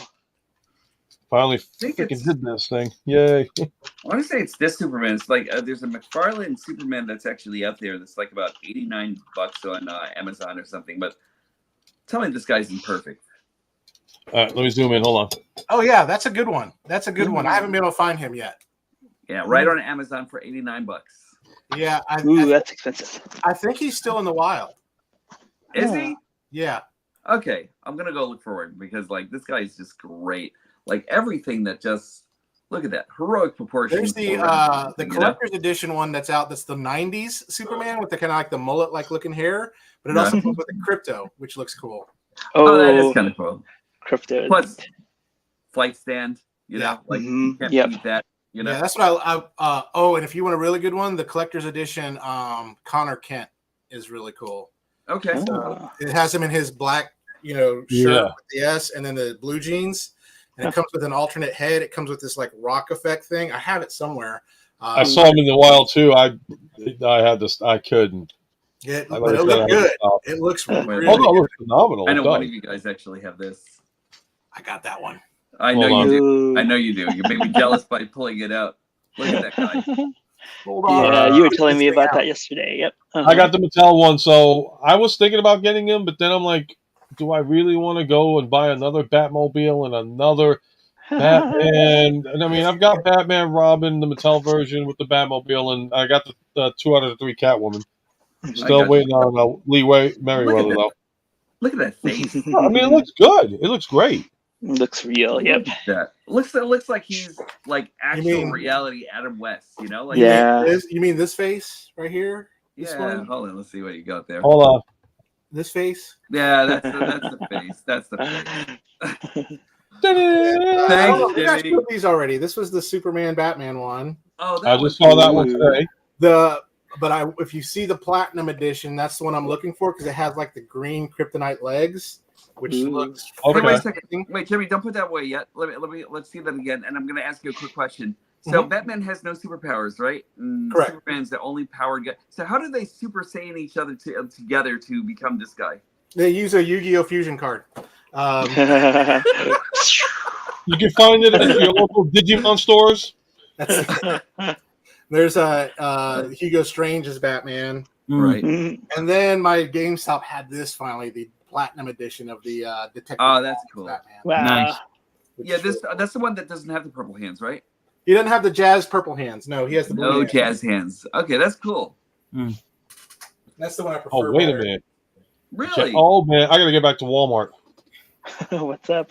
Walmart's killing it with the McFarlane figures right now. They are. I mean, I've seen them, but I think I also saw the one with the purple hands. That's why I'm like, oh crap! I hope I can see it again. If I do, I might pick it up. I mean, not for me. I'll like pick it up for somebody else. But So I'm gonna go see if I can find that Connor Kent. I know I have it. yeah, we'll be right back with these messages. So Ultra Megatronus, I'm gonna have to call it a night. I gotta go eat dinner with my family. So All right. Well, Okay. thank you for coming in and being able to talk some TF1 movies talk with us. oh yeah, Glad you were able to see it. Oh, Fantastic. Ken. Speaking of which, I don't know if you came in when he mentioned it. TF, if you wanted to let him know how you got to see the movie. yeah. So I found a website where I was able to watch the film. So Oh, maybe I can really? send you a link to it on Discord if you want. Yeah, I'd be curious to know. And then, because not to, I mean, it's not bad mouthing. No, I don't know if you. Well, there's a catch. So, I don't know. I didn't say this already before, so I don't know if you'd be interested. But on the website I watched it from, it's basically not the movie itself. It was someone who filmed it at a movie theater in Mexico, and so yeah, that's all right. the picture quality is low resin, and at the end of the film, instead of Transformers 1, since it was in a country where Spanish is the primary language. Transformers Uno. Yeah, no. Yeah. I'll see it in theaters. I think. Hey, wait, Yes, that was the price I paid for it. Wait. Also, I had- Are there people in there getting up to go into the bathroom or anything like that during the movie, or no? No, there's no noise. It's just the movie itself. But there are advertisements that play in between to prevent it from being taken down for copyright infringement, and it did freeze several times. So it was a. Also keep an eye on. Keep an eye on YouTube because they always got one person throwing it up there. So. So and we are being joined by. I guess you get feeling better, sir. How are you? How are you feeling? Yeah, I'm doing okay. Hi, everyone. I'm doing okay. All right. All right. Have a good night. Oh, do you want to give him his outro? Everybody. Oh, But, all right. outro. Do you want to give him his outro? Outro? Oh, my bad. Hold on. Let me do the outro. Let me set this up my eyes. And go.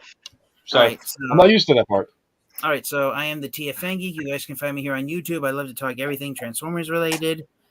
Oh, you guys done? Oh. So I got a brand new You can laptop go. computer. My old We're one still here. died on me, and unfortunately, I didn't save any of my photos. So now I'm going to have to go back and rephotograph all of my Transformers figures that I still have to review for the thumbnails of the videos. So that's a project in of itself. So hopefully, I'll get around to getting my at least one review recorded before the weekend ends. I got the Legacy Titan class Metroplex figure added to my collection yesterday, and so. eBay screwed me over this week and they kicked me off their website. So my chances of buying exclusive Transformers has really tightened down. So I'm hoping that I'll at least be able to get the Star Raider figures at least for Christmas later this year. So hopefully they'll appear on Amazon sometime soon. I haven't seen any of them yet, but fingers crossed that that's not a missed opportunity. So, but yeah, it's overall I'm overcame this hard week. I got a new computer, so that's new videos to do. So thank you, Ultra Megatronus, for having me on here. Thank you guys all so much. And Transformers 1 is definitely a prime-tastic Transformers film that's worth watching more than one time. I know when it's released on digital, I will definitely add it to my list of movies that I would love to watch regularly. So hope you guys all have a great weekend. And I received an announcement from Amazon that Wave 4 of Legacy United is slowly going to trickle out during the month of October. So that means Wave 5 might get released in December just in time for Christmas. So they probably want to get United wrapped up for the next for Transformers Age of the Primes, which was revealed at the most recent Transformers Convention, be the next trilogy for Transformers Generations. So until next time, you guys, transform and roll out. Goodbye. Have a good night, man. See you, TF. Yep. See ya. Have a great night. Raz. Raz, what's happening, buddy? Hey, Okay, hey. Ken, bad news. He's got to vent it. Raz has got to vent on the movie, so. Oh, okay, that's all right. Hold on, Yep, hold yep. on. What? You want to know what I thought? Oh my Yes. God! There goes a searing hatred for the movie. Here it goes. No, I liked it. I think it's the best movie since 1986. Nice. There was a severe. No, wait, hold on. It like the trailer didn't do it honors because the comedy relief stuff. The movie got really dark, but not too much. Like I'm still gonna let my son see it. Oh, same. Yeah, I'm gonna go do that with my nephews. Go ahead. So, but did you guys all see? The Sunstreaker? Yeah. Yep. That's about the only other Sunstreaker ever in media. So I think in the second movie he needs like a bigger role. But there was a lot of cameos. There was a lot of Red Alert and Sideswipe again. So that. RC, Jazz. And another attempt at Jazz's life. Jazz was, okay, and I think you guys know since it's been a long time I've been saying it, we need a new franchise, like a new spin on Transformer, in a sense that let's reattempt to do what Beast War did. New characters, new factions.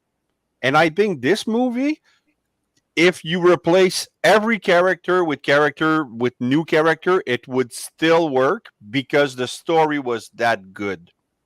Yeah, agreed. I can see that. Yeah, I mean, like earlier, Happy had said that he thought the story was okay. I thought the story was good. A lot of people had like mixed reviews, but the one thing that I said that I noticed before, nobody yet has said that the movie, and this was already said earlier, that nobody yet has said the movie was a bad movie, which is the best sign of hope for this franchise to continue on. Except for because but we if don't this read movie would have had a horrible story, I mean, if this story would have been horrible, it would have been over. I kind of think once you actually take out the humans, you actually have a 1,000% better movie. Yeah. Yes. Yeah. Yes. Yeah. No humans. I just got done watching it for the second time with my family, and they loved it. My 9-year-old daughter, my 14-year-old daughter. They loved it so much. My wife even cried a little bit, in it and stuff. If they can get her to do that in a Transformers movie, yeah. There you go. Wow. Cool. Yeah. I mean, what part again, did she cry movie at? had talent. You know what part? I ain't saying nothing. Still on it. We're still on an embargo. No, we've actually been It's towards the end. Since tonight, we've actually been letting things fly and everything like that. This is Sucker Free Saturday over here. I'm not gonna be evil like the fruits of the devil here. It's the I love that you did that reference. Thanks. So this is interesting. Replace Bumblebee and Alita and RC, but who would you put in? Like who would you put in for like replacements? Don't replace new character. Do a movie with Skids, Sunstreaker, and DEFCON. That would be kind of cool, actually. You know what? Yeah, okay, go ahead. Trax, Grapple, Inferno, like you could do all the, or just make new characters. Call one Ubtron, Neutron, or like just random names. Actually, new outlaws. How about the characters that don't like? Norbs would probably love this one. Glyph. Glyph would be great, but hear me out here on this one. Ultra Magnus, just like an Ultra Magnus drawn movie where Ultra Magnus is the Optimus Prime in this version of it and everything, and then we actually see exactly why he actually got the armor. See, I prefer the G1 version of Ultra Magnus where he's not wearing armor. That's why I love the Studio Series 86 figure so much, because he's not wearing armor. That's just how he transforms, No, I get that. But I still get that. I think the fact that Optimus actually got 3 upgrades in this whole thing. So I think that we can actually kind of do the same thing with Ultra Magnus. You know what I mean? Just but making a whole figure as he is with 86. Right. Yeah. I don't know. Just the characters that you never thought would be in it, with just the minor ones, and give them a little side story and climb their way up, kind of like a Lower Decks. Right. Oh, that'd be great. Transformers Lower Decks kind of storyline, where it's like you got the main people, but then you got the little people that you don't think about having a hell of a story and like their ascension to going where they want to go. Like, True. Yeah, I guess the people who are doing like the POs for the Energon or something like that, Yeah. In the office. So Like I don't the know what. office, the office Cybertron edition. Oh, that'd be something. Ghostbusters is going there. How can they make a TF movie without Shia LaBeouf and Megan Fox? They already did, dude. It was called Bumblebee. And and with the state of their careers right now, really. True. Yes. True. Shia went down.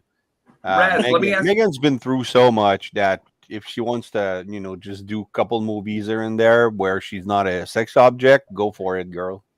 Right. Except she's got to do another Jennifer's Body. That's just the way it is. Like, I love that movie. That was a good movie. I liked it. Like the whole concept of that hole that nobody knows what's in it and she gets dumped in it. That was just wow.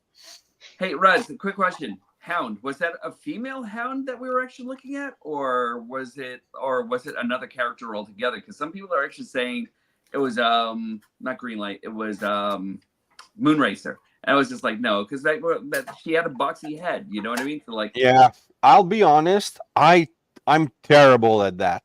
Like identifying characters that could be from other continuity and stuff like that. Unless they name it, I usually just miss it. Except the very obvious one. Like I did see characters that look like Hound. I don't know if it's female or male. But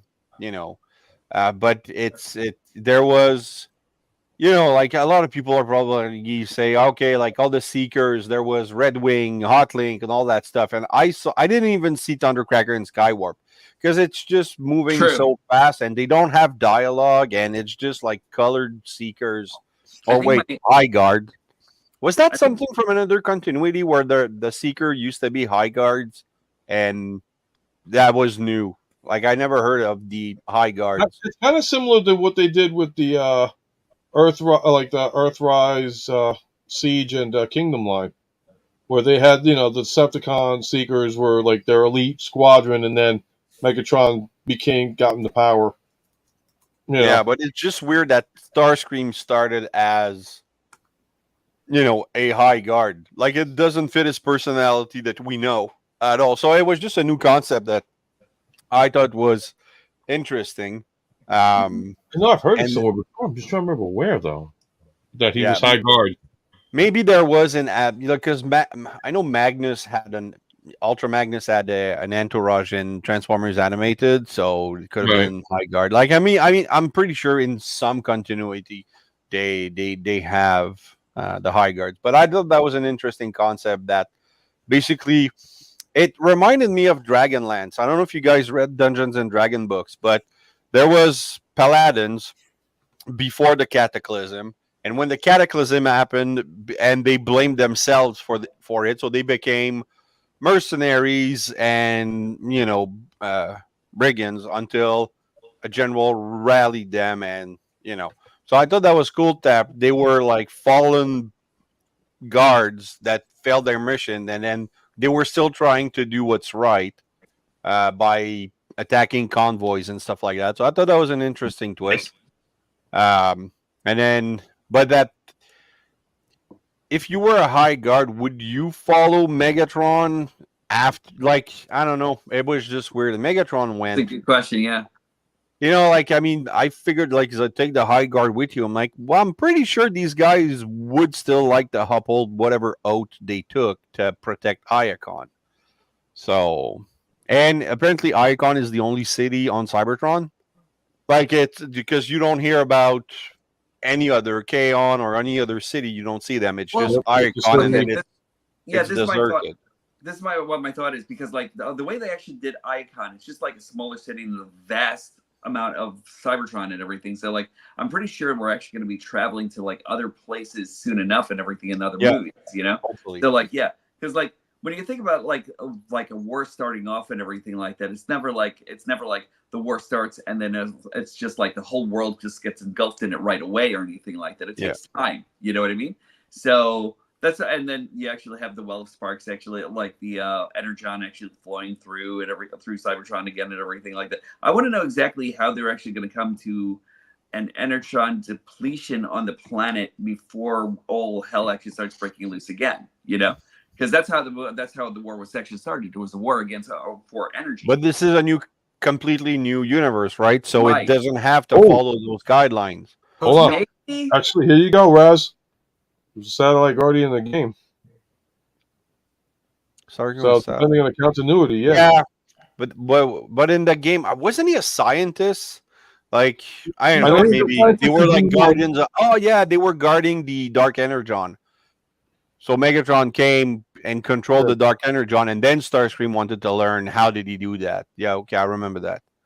So no, just for what's coming next.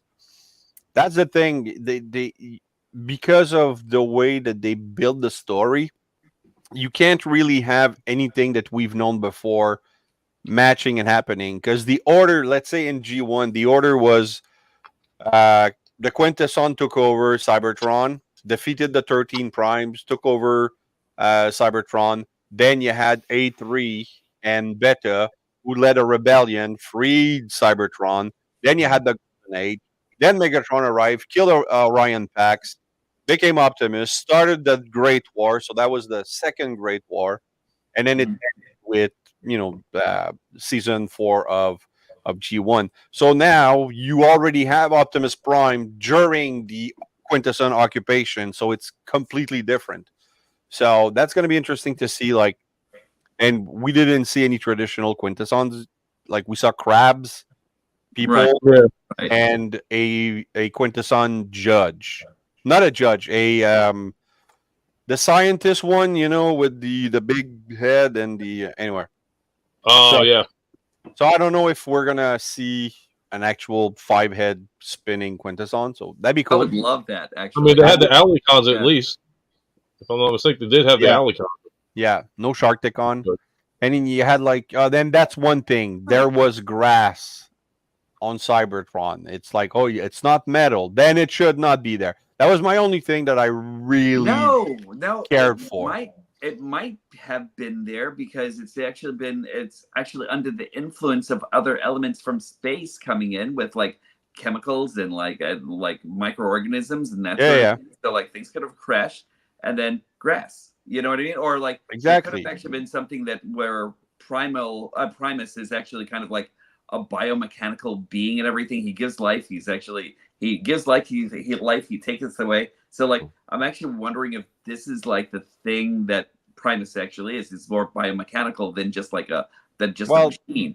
It attached itself a little bit to Beast Machine, where that's what the Oracle Primus was trying to achieve. Because it felt bad that it killed everything on the planet when it got trapped inside it.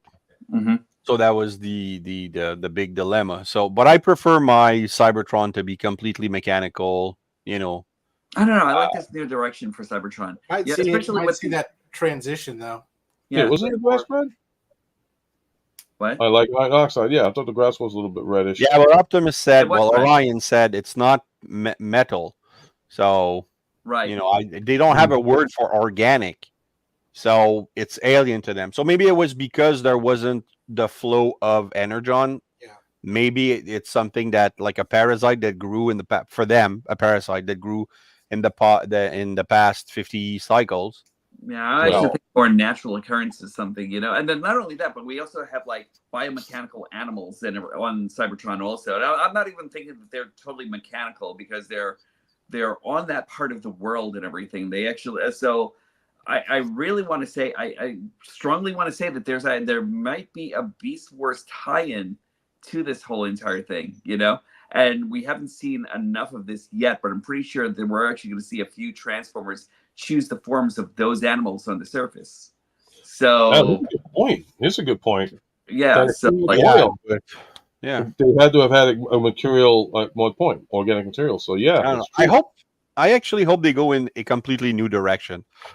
Not G1, not Prime, not Animated, not Beast Wars, just a new Transformers. Stuff. Actually, I would like to see a prequel movie Mm-hmm. where it's just Primus and Unicron. It starts with Primus and Unicron actually fighting, both getting trapped into asteroids, and then it's the early days of Cybertron. You know, Yeah, but you know what? I would love to see that. Like if I were to like envision what the next two movies would be, like okay, you got the rise of Megatron, and then something has, and towards the end it sort of like links up to Unicron, and then you go into the third movie and see the whole fight between Primus and Unicron for about a good 10 minutes just to get that origins out there. right. Yeah. Because I think that would be a very good build up and a smart move on their part if they decide to do that. I think if they actually face Unicron and Primus battling each other and everything, it would definitely have to be in some kind of like pseudo religious lore kind of a thing and everything like that. Something that like is actually told from like person to person to person and everything like that until you actually have like a religion. Tetranova has a good point. Just sorry, I saw Tetranova's comment. He has a good point. Like the grass could have been because the Quintesson didn't look that mechanical as well, Right. And were there Sharkticons that were actually in there? Wasn't that what was actually? No, the Alicons were definitely in there. What? The Alicons were in there because they like walked out first, and then like when the ship came down to see Sentinel, like they came first, and then they stepped aside, and then they let one of the Quintessons come through. I thought that was the horde of like whatever those things were that were coming into that was actually inside the mountain battling all the bots. No, looked like no. This was like when they first came off the ship. Like like that was their high guard. So I mean, that's what I saw. Maybe if I'm wrong, somebody correct me. But I thought I saw the Alicons come out first. I didn't see Sharkticons. Okay.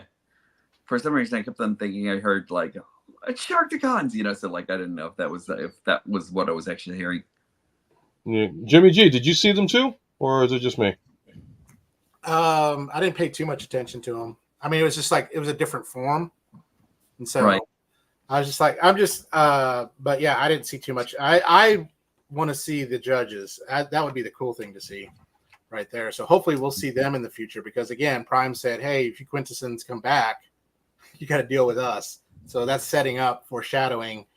Right. Yeah, I think that's going to be in the second movie along with Megatron, and then the third one will be probably. What it may have to be is like the enemy of my enemy is my friend, and the Decepticons and Autobots are kind of together on that for a little bit, but from two different ideals, Right. So here's a question, and even Ken could probably get some input on this one too. Do you think towards the third, because they already said it's going to be 3 movies, do you think towards the third movie that they'll do what they did with Earthspark and with Transformers Prime, have Megatron say, you know what, I was wrong all this time, I should have just like listened and become friends back with Prime, and do you think that might happen in the third movie? Or is that really going too far into the future?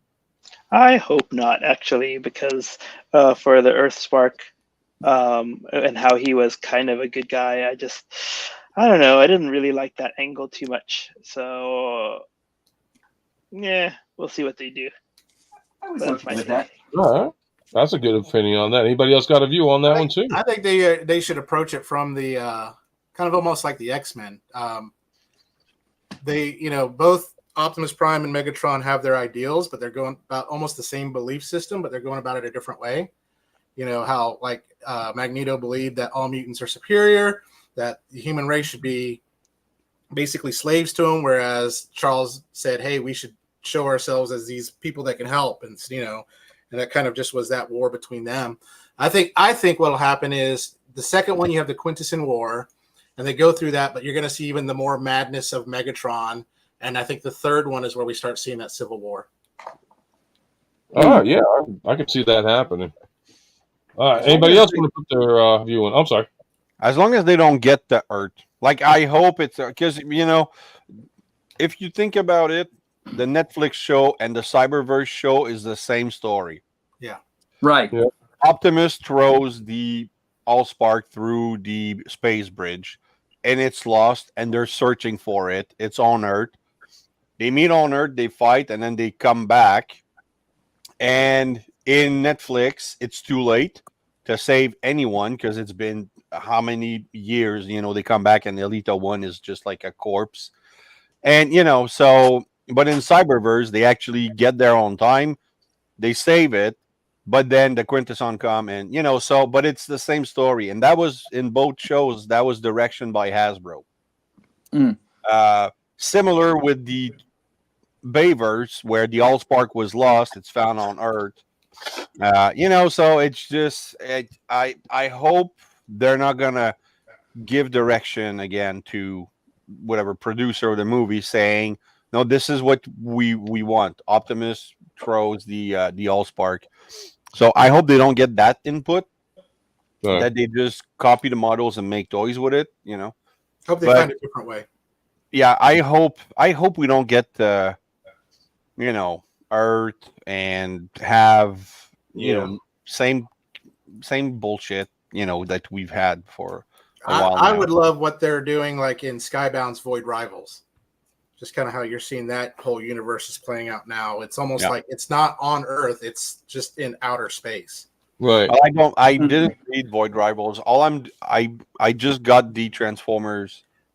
Definitely get Void Rivals. I told a friend of mine, I wish I would have got the first issue when it came out because I didn't know. My friend said they were under NDA. They could not say anything about it because that's when Jetfire appears at the very end of it, and it's just like, what's going on? And then it's just really, really cool. One of my favorite Void Rival is just a not a spin-off, but it is kind of what they're using to tie together the whole Energon universe. But this cover right here is pretty freaking awesome. That is beautiful. Yeah, on that. Dang. Absolutely. Mm-hmm. But if I get Void Rivals, because I don't want to read G.I. Joe and all that other stuff, and those, believe it or not, they are.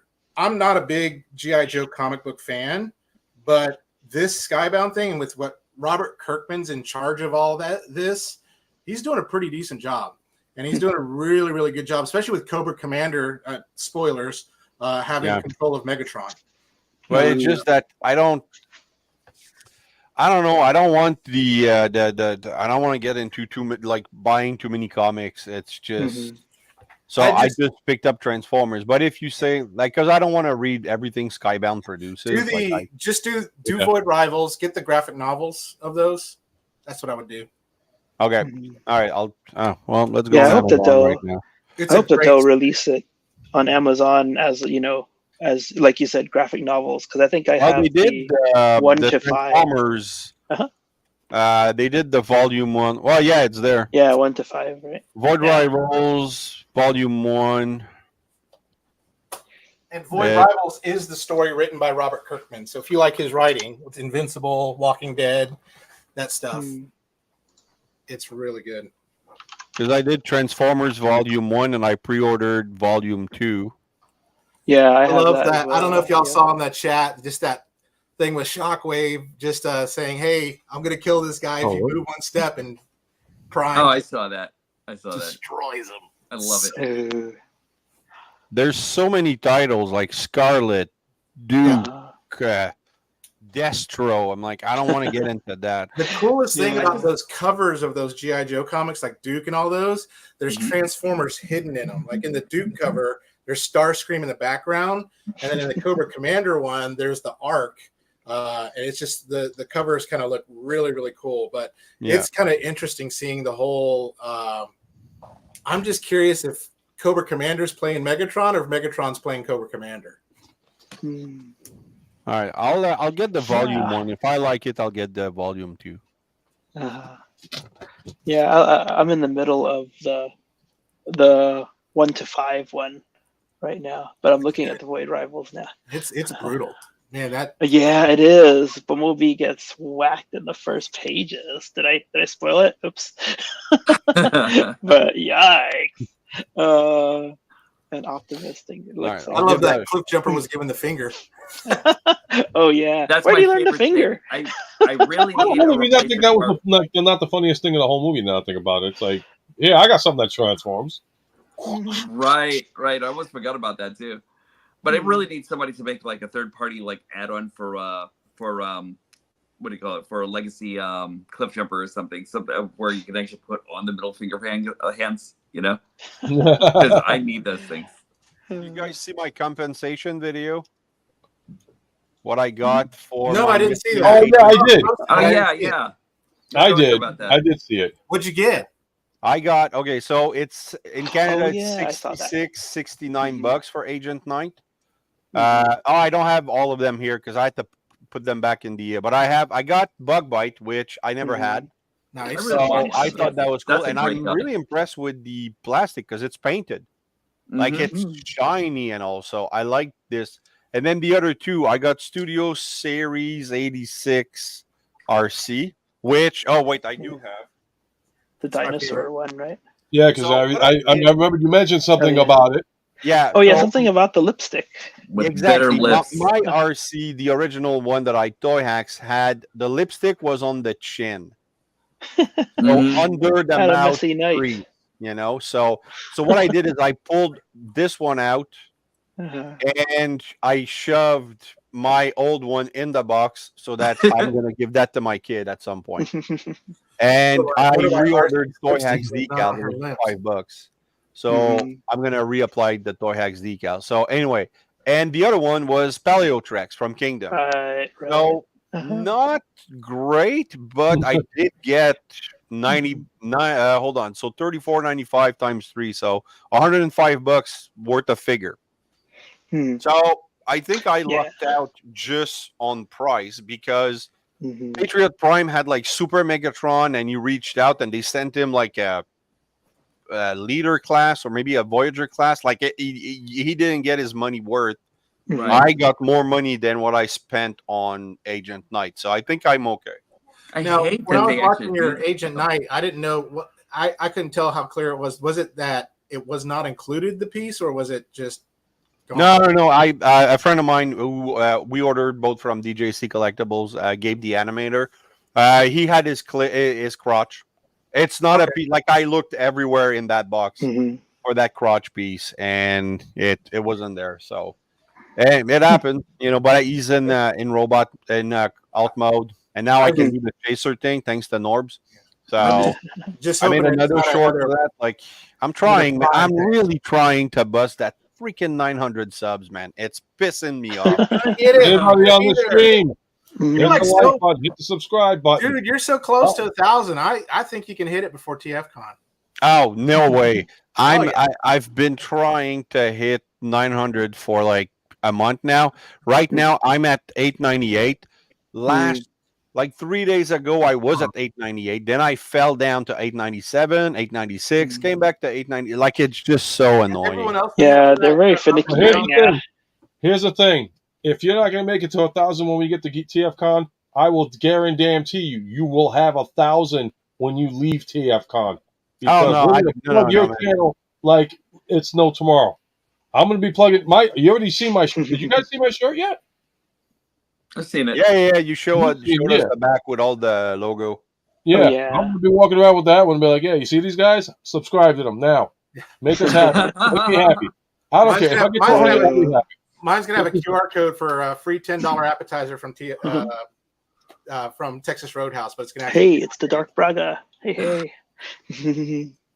So anyway, What is this about? I like this guy. This the bug bite. So with the toy hacks decals, he's gonna be nice. So and my that son mold wants- was very good. Yeah. yeah. Mhm. A lot of Well, I people think have a it's problem better with than the yellow one that they did with that 4-pack. So Mhm. I just Yeah, think, actually, guys, that's I a like good my one. gold bug. I just think, Brad, it's an interesting time because I've been having my subscribers have been doing like that too. Like you gain 2. Yeah. no. Okay, hold on. You went like this, and then like this, and then like this, and then like this, and you know that's how you go. Dude, in 1 year, you tripled what I have, right? It's a In lot of 2 sexual years, favors. maybe. So it's so you're You know what it is? It's his shirts. He wears. maybe. He's got the look of those shirts, and I've noticed that even with Patriot, he got himself a new Hawaiian shirt. Bam, ratings went up. Oh yeah, I love that Did- Transformers shirt he's got. Did on anyone his, order any of the IDs, Converse? What did you do to that head? What head is my that? friend Robert, or my friend Robert Salzman, he actually does like a lot of like great work and everything. He actually sent me this head for this character. I want to say Hey, that Penny, Hubcap. can you come here for a sec? Longhole, how are you, man? Oh, well, thanks for subscribing, man. Nice. Longhole does some awesome content, so anybody watching this, definitely, like, hook him up as well, man. Check out his content. All right, I'm at 899. So, I need one more. like I Nice. said, Create a new account. Anthony should do that. He should sub with every HNE, whatever, HNE Foodie, HNE OnlyFans, HNE. He should subscribe to all of my channel with all of his channels. like I said, it's a good movie when your wife likes it. Can you just tell him you liked the movie? It was so good. Nice. That's Jimmy good. Anthony's looking for another woman to talk about it. Does she collect? She does not. And Okay, she's mine. Because we have that. We have, hey, Ionicus, that's great, man. $4.99. That is good. Nice. No, but he's Congratulations, getting Ion. up there. That's cool. I think at my first TF Con, I was at in Orlando when y'all were there. Norbs, I met y'all really briefly, but I'm super introvert when I don't know anybody. I'm just like, hey, Yeah. and just kind of left. I was like at 300 subs. I'm like, who am I? I'm just like this. Okay, Anthony, that's 4 subs right there. 4 more, like Nice. more. Yeah, it takes me some time to warm up when I first meet people and everything also. So I get it. I'll be at the bar. I'll be warmed up to everybody by the time they show There up. we are. I used to be very introvert. We'll see how it goes in By Baltimore. the way, when I get there, are we going to the store directly to get the food, or?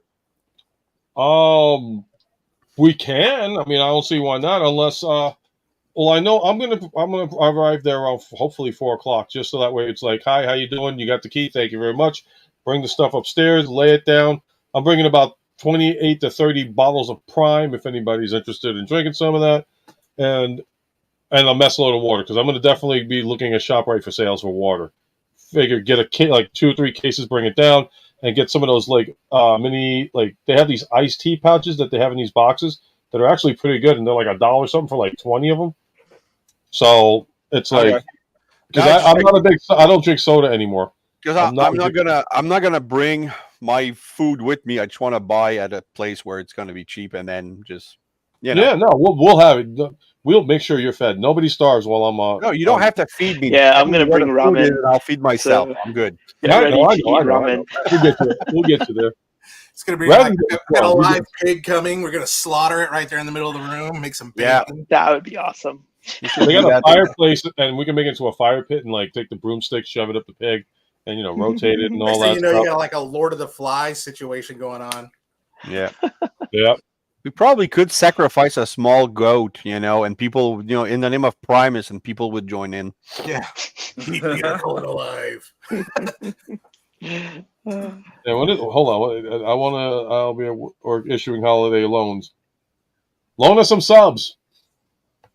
Oh wait, you got to get some too as well. And then I couldn't find my Connor Kent, but I did find another figure that. Oh, if y'all haven't seen this guy, it's the Red Hood. Oh, cool! Yeah, I've been meaning to watch that one. And I have it in Amazon. Crazy. They also had the Platinum Edition there. Whoa. The difference is, I can't tell the difference between the two, but is there any difference is the Platinum? It won't show up on camera, but the Platinum is more of a purple suit. It's like a darker purple versus the black suit of this one. Yeah. But this will go good because that the Silver Age Batman's coming out, and so I think this will be really cool to have with that. Nice. I gotta actually design a cape or something like that for the '89 Batman, because nothing against the cloth cape, but I'd rather have a leather one. And then what I did was I cheated, and how a lot of people have him with the Batman stance where he has his arms out like the flight. Yeah. I just took some black twist ties and make a little couplings, something like that, attach his cape, and boom, instant flying Batman. Yeah. Cool. Holy Jesus! What else can we talk about beside the movie? I got this guy over here. Let me pull this guy out. He's called. What is it? Ken is the only one. Ken, go watch the movie. I'll watch. Yeah, I'll watch that guy. Beast Kingdom Egg Attack. Egg Attack. That's right. Yeah, and he's so awesome. Actually, Their Egg Attack Wolverine's really cool too. Cool. They have an I don't Egg know Attack. if I'll get hooked to these guys. Okay, Ken. But, yeah. Can we use the word? I can't say it. All right. Anyway, it's little person. That's what I'm looking It for. is a little. Oh, that's Oh, a yeah. little. Yes. Yeah. It looks so Well, yeah, little. kind of. Little I person. mean, Jed? Yeah, Right. little. Well, can we still say midget? I don't know. No, I said midget. Retard to someone, and I That's kind got of like blasted Compared so to bad. 97, yeah. It's but it's Oh, they so got well filmed with it. articulated. It's so well I mean, for articulated, them to and then put- like this one's got the I-beam in it, and it's like For oh them man, to I put just love this thing. Wee-Man in It's the so cool. Cyclops I love outfit, that. that's awesome. Mhm. Do they actually have the whole team for that series of Cyclopses, or I The Egg wonder. Attack, no, they've got Cyclops, Magneto, and Wolverine. The cool thing is the Wolverine one, if you get the deluxe one, he's standing on a Sentinel head. Okay. Ooh, I'm gonna have to look for that because they look so cool. Is that guy posable? Yes. He's posable. Okay. He's like so posable. He's so Okay. good, and he's I've got some two of the faces Star or Wars three ones. faces. Let me go grab one. A But smoky, I mean, if a you could smoky animate it fires. like children walking, like tumbling or trying to make it from the couch, that'd be just funny as hell. Stop motion. I should, man, I should try some stop motion with some of these. That'd be hilarious. Well, guys, I just drop in to say hi. I have to go back to bed because I'm driving for. Anyway, I'm spending the day with my mom tomorrow. So, Oh, that's All right. No, I understand that. very good. so you Okay, guys I'll take care follow. and have fun. And remember, nothing in life gives the right to be an asshole. Take care. All right. Take See you care. later. Raziel, yep. See you, Raz. See ya. And I saw the Mandalorian there. Oh, that guy's cool. Ooh, is that an Egg Attack too? Yep. Oh, very cool. Yeah, I recognize the font on under his feet. Yep. So what are these Very guys called cool. again? Egg Attack? Yeah, they're by Yeah. a company called Beast Kingdom. Okay. And Let me show off. I've Does got the Boba box- Fett. The Boba Fett one has it with comes with a Han Solo and Carbonite, and I've got that Okay. one Oh, Ooh. nice. on I that. would love too. to see like a Nightcrawler done in that style, or like a Colossus done in that style, or something. The cool thing is Beast Kingdom makes regular figures too. So the Batman '89, I've got those from Beast Kingdom with Keaton and that Joker. That's a Right. cool box. And then The box art. they have these medieval figures. They have this medieval Iron Man. If you look that up, Ken, it looks Oh, cool. I will. I need a good Iron Man. The way he looks, though, he looks like he's going. See, I feel Uh, left out, man. I feel left out. so cool. Everybody's looking at But my I mean, look at this box art. He's on the corner. Oh my gosh, it's so cool. I I love this box. Their Darth Maul looks cool too as well. couldn't my remember gosh. the name of this character, but Bumper. That's the name of this guy. Oh yeah, Bumper. Yeah, Cool. I had him in G1 days, I think. but that's what I actually did with this Oh, wow. Yeah. thing, So like, What you got? What you got, Martin? That's older stuff, but you know what? I'm gonna do a Facebook meme, and I'm just gonna tell everybody that here's my Wolverine and X-23 figure. nice. Cool. Nice. And if you can find Yeah. Daphne Key, I mean Okay. I saw her once and I should have picked her up. that she's like they said originally she was announced for December, January release. Then I went when I was with hanging out with Ken at the toy thing that we went to. Yep. I saw her. I was like, "Oh my god, you got her!" I was like, "Yeah." And then somebody else was like, "Dude, how'd you get her?" I was like, "Oh, the guy down there has it." And he like left his booth and got it. And I was like, "Cool." Yeah, So if you find it, I could not don't find her hesitate because anywhere. remember now, Disney canceled this series, so now it's will they release the other two figures? Right. Because they got Jedi Master Vanestra and then what was the other one? The Stranger. Those are the only two that haven't come out yet. And if they pull what they did with Disney Infinity and not release like Hera Syndulla from the Infinity series, I'm gonna be pissed because I like to complete the series. Meanwhile, Johnny Utah staring at the sky. Woohoo! He's back. Bobby, what the hell are you looking at? Huh? What you looking at? Oh, I'm currently driving. You're currently driving. Well, dude, last time I checked, you got to look straight, not up. Oh, the phone's in the lap area. But anyway, you were gonna laugh when you discover where I'm going. Why? Where are you going? You gotta Baltimore. you gotta go rebury one of the bodies that you. Huh? How did I do that? Wait, He's off to he go see left. Jessica. He just left. What? No, he disconnected. Is he gonna go do say anything with Jessica with the boombox over his head and? Oh God, if he I does would. that. That would actually be great, right? I would love that, man. Freaking that bring up our that boombox is blaster. It'd be like perfect. It'd be like has that's blaster nice. over It's it. like, yeah. Jessica, It's not playing any music. You had He's me just on holding it. hello. You know, that'd be great. Let's hope for a romantic ending for tonight. Come on, John. Tim, did you find it? Yeah. Did you find Farrick? Who, me? And like I know Norbs, he found it. I found it in Walmart. Oh, I found him, but I passed because I have 2 Cyclonuses. So This is my Cyclonus. You might need to get him. Are you getting Straxus? Who, me? Nah. Yeah. I know the comic, but I'm not really into his character. Actually, I should get Straxus done. Yeah, that's true. It's true. I'm very picky. Very, very picky. As soon as he comes in, I'm gonna make you a believer because that guy's great. I'm thinking about getting Straxus too. Yeah. I need to be more picky. I'm kind of that guy. Yeah, I'm the guy why they design package art. I'm like, I want that. Package art is awesome. Oh my gosh. Oh, and I just found that Egg Attack X-Men Wolverine. I was talking with Ravage too, and I was like, we were talking about like, he's like, oh, this is coming. I'm like, bro, man, you're not gonna make it to TF Con, and it's like, the problem is with us is that with like I'm the only one that's like out of the loop on this one, but you guys do the reviews, so it's like you got to go out there and find it fast enough to where it's like I'm the first to show it. But the problem is, and all of a sudden it's like you keep going and going and going. It's like, I'm spending too much. I can't do that anymore. You do actually spend quite a bit and everything like that, and like everything is actually about FOMO right now. You know what I mean? Like you're actually like afraid of missing out on every single figure that's actually out there and everything. I'm just trying to make it flow as it flows, Yeah, I kind of gave up on that too. I like for Swoop, I haven't done my review yet because I just don't want to be in the race. I just want to not yet. No, I haven't. Yeah, I know. So I'm no. You know what? It's a smart move. I mean, the one thing is like those that like you got it early.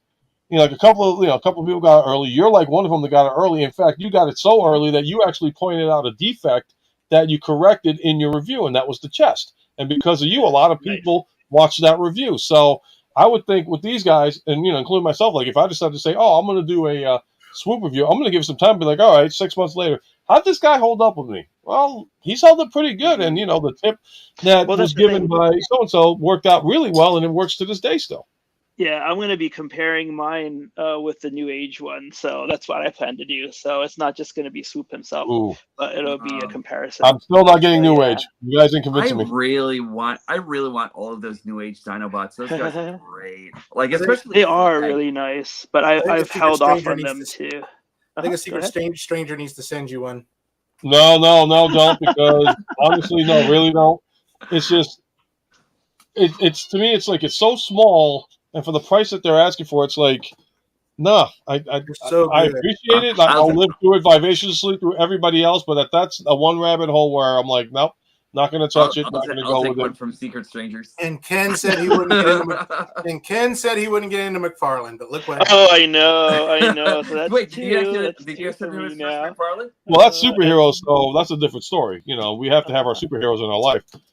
I got into it because I got into the McFarlane because. Well, actually, no. I'll take that back. When they started doing the DC releases from what is this company? I want to say it's like Hasbro, not Hasbro. Here, give me a second. DC Direct. By the way, can I say the DC Comics multiverse versions? Excuse me. So, when Supergirl came out, I loved the series, and I was like, I have to have it. I gotta get it. And then that's when they also released the other. Well, you guys already saw it. Why am I showing it again? But what company is this? Yeah, the DC Comics. When they did the McFarlanes, I'm like, okay, it's better looking, it's upgraded. And hey, why'd you switch? I put you there so you wouldn't have to be blocked by the words that come out of people's minds. He's left. He's back. Dude, he's going. You're messing with me, dude. See, I do this, so everybody, all right, fine. Next time you pop in, you can stay there. You know what? I kind of have to get like a Marvel Agatha Harkness now because I'm actually now watching the series and I really. I haven't started yet. Yeah, I got to. So good. I've been finishing some anime series. How is it? It's great. Wow. Okay. Great. I'm gonna Like have the to check first it two out. episodes, just great. And I'm actually into witches anyway. So like, I'm actually like all of a sudden, Oh, like who last isn't? night, I'm Come actually on. up and drawing, and I'm just like, I need some witches in my life. Even before that, it was just like, I need some witches in my life. And then they actually brought in Aubrey fucking Plaza into this whole entire thing, and everybody knows how much I love Aubrey Plaza, right, guys? Right? No idea.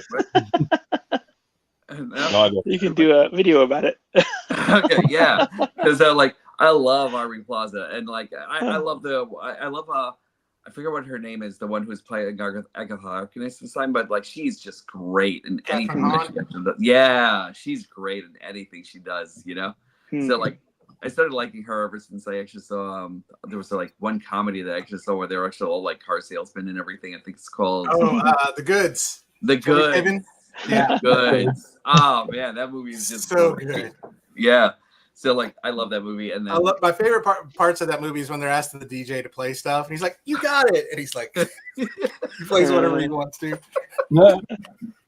Cool. I liked her in Wanderlust. Did you ever see that one with Paul Rudd? I did not. I didn't. Aniston?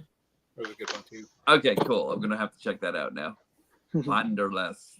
But yeah, I'm back. Sorry about that. My Chrome browser on my phone decided to crash when I was talking to you guys.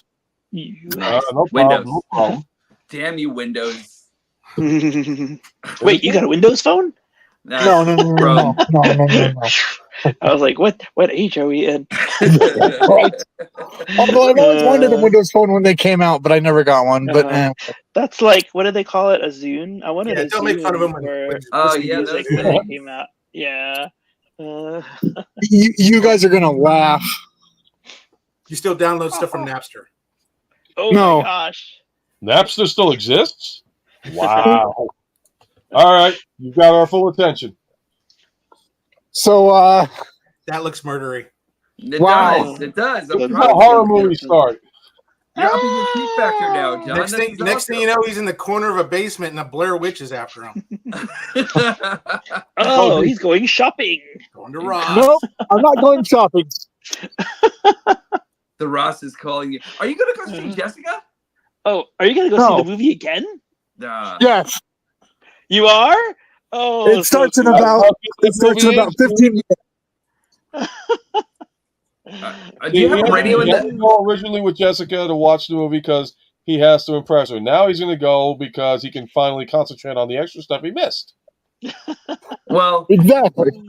Well, Jimmy actually has this theory that you have a radio in the back of your truck, and you're just about to go serenade Jessica. A blaster.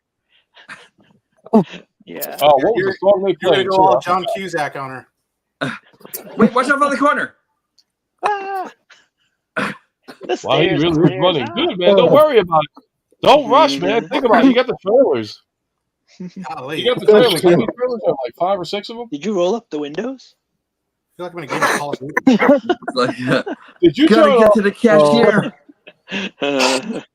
Oh, this is the part where we turn start off messing with them guys. Like, questions like, did you turn off the stove before you left the house? Right. I feel like we're in a game with John right now. I feel like going. It's always that way. It's fun to watch him go on his walks and stuff. Help him go buy some popcorn. He's going back to first person view. The theater's Anyway, actually guys. closed, but he busted in. Okay, John. I This will is what you gotta do. talk to you guys later. Well, John, no, Enjoy. before you go, do this. Enjoy. Take the phone into the theater. Aim Wait, it towards yeah. the theater. Oh, I'll watch it now. Yeah. Yeah, we'll watch it through your eyes. And this is the part where I'll send Johnny back to me Utah gets later. banned from the theater for life. Man, seeing 2 or 3 movies in an afternoon used to One be second. the regular No, thing. no, John, don't do that, man. You will get thrown out of the theater.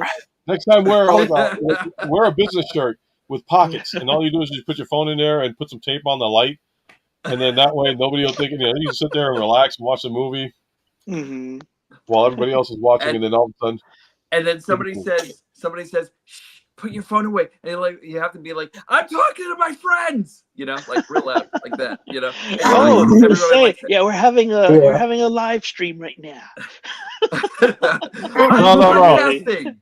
No. You look at him with a straight face and say, Citron. Yeah. Who are you? Citron. I'm bad Citron. I'm telling that was Frank Welker. I don't care. That was Frank Welker's little sneaky No, I'm thing. telling you, that was Jordan Peele. That was actually him. That was him doing Citron. Well, no, I can believe that. Yeah. Yeah. At the theater, see? Hide the cell phone in the popcorn. Wait! Steal the movie poster. There you go. I asked one of the guys at the Cinemark that I go to. I was like, what do y'all do with those stand-ups when you're done with them? And he's like, I don't know. I was like, well, when you do know, let me. Yeah, they usually know. Yes. believe it or not, I heard they just throw them away. Yeah, that's all they do with them, and it's supposed to be illegal for them to give it away. But like, whatever, you know what I mean? Like, some people actually do, some people don't. But it's funny. What was interesting is the company that I work for. I don't know if I'm allowed to share this. Well, we had signed a big deal with a Fab Four, and so they appeared on a certain music service. And in our store, we had stand-ups of all four of them. And when they took those down, they actually we had security watch us shred it, and they had to sign off on it.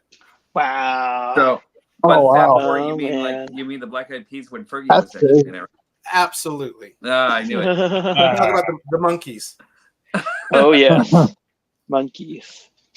Sorry, I had to kill a beetle. Anyways, That's what I have this for. Let me pull this out. All right, Johnny, you go. Oh yeah. No. No. John, whatever This you do, is always around. John, whatever you do, don't take us into the urinal. Yeah. Oh, please don't. Yeah. Don't my zapper. Oh my God, what is that? It's my zapper.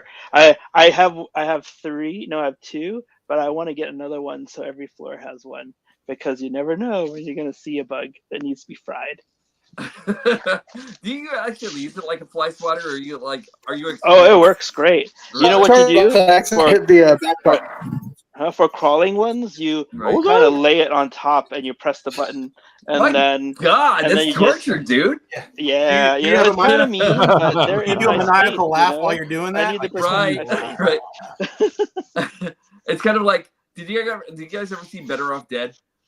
When the guy's a long time ago, when the father's actually lowering the lobster into a pot, and he's got the stethoscope in there, and you hear, you know, that's Ken with the bug. But whenever I go on trips, he gets a near death, and he lifts it up, and he goes, "Tell your friends." It's funny, they stick to this, so I have to hold it over the toilet and like bang on it so all the pieces fall out. So it's very interesting. Good times. Oh, yeah. But I bring it on all my trips before I actually disconnected again. What happened? What were you guys saying when I accidentally disconnected again? Oh, we were talking more movie references. Yeah. We were just seeing how far you could get into the theater with that phone and play that movie for us. Also, we were begging you not to take us into the urinals, because that's what we were saying. Yep. That would be a bad day. Yeah. You can find free concessions in the trash. Yikes. Yeah. I think we're losing Johnny Utah. We're back. And another poster. There we are. Very nice. It paused out though. I think it's starting to lag out, man. The deeper you get, the worse it gets with the signal. But before you go, movie poster, that's intro, because the live stream will probably end by the time I get out. Well, I'm probably gonna be heading out soon too. I think we just lost you. No, I'm still here. He's trying, folks. He's trying to give you quality content. Any of y'all watch Silicon Valley? The show. No.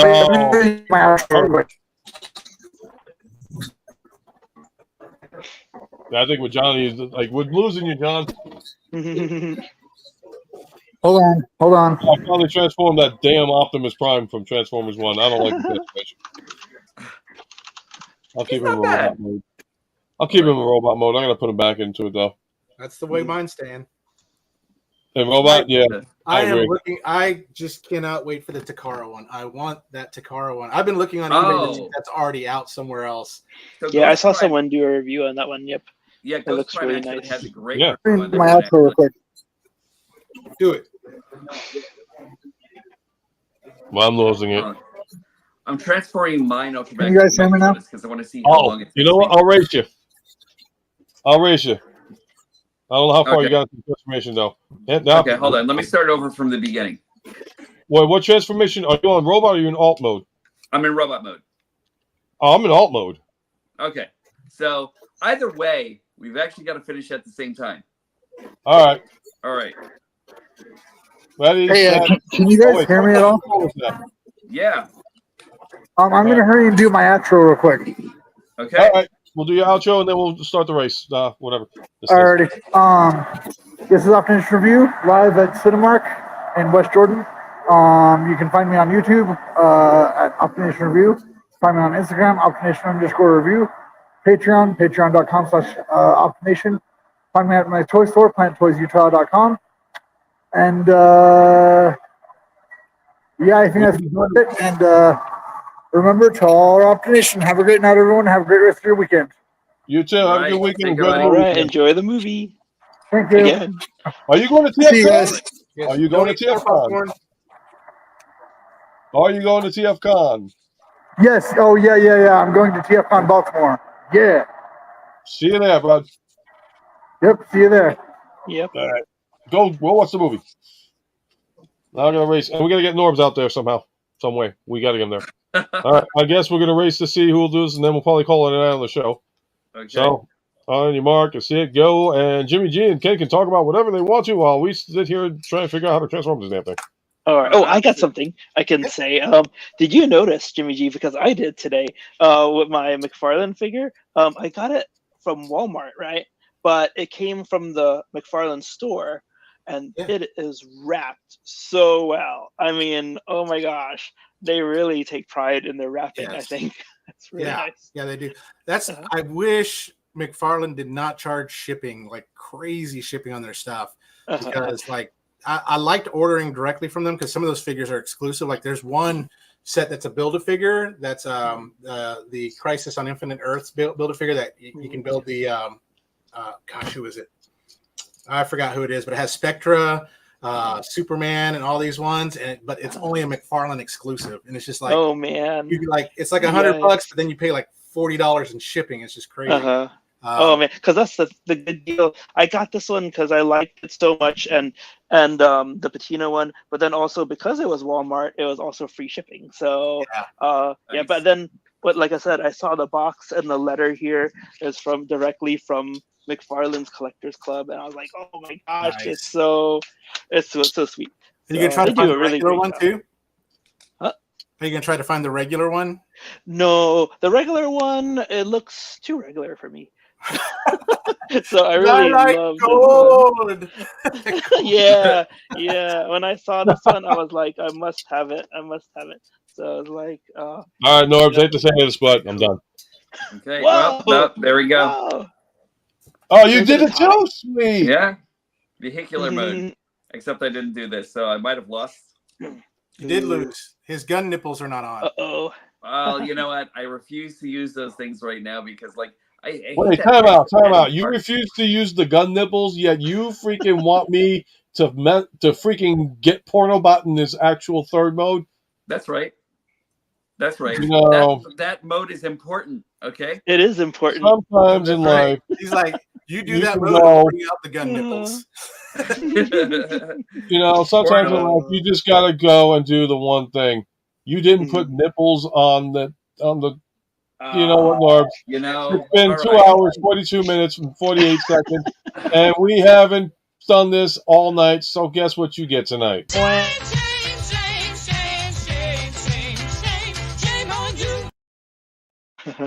don't, because the gun nipples just popped out of his chassis right now.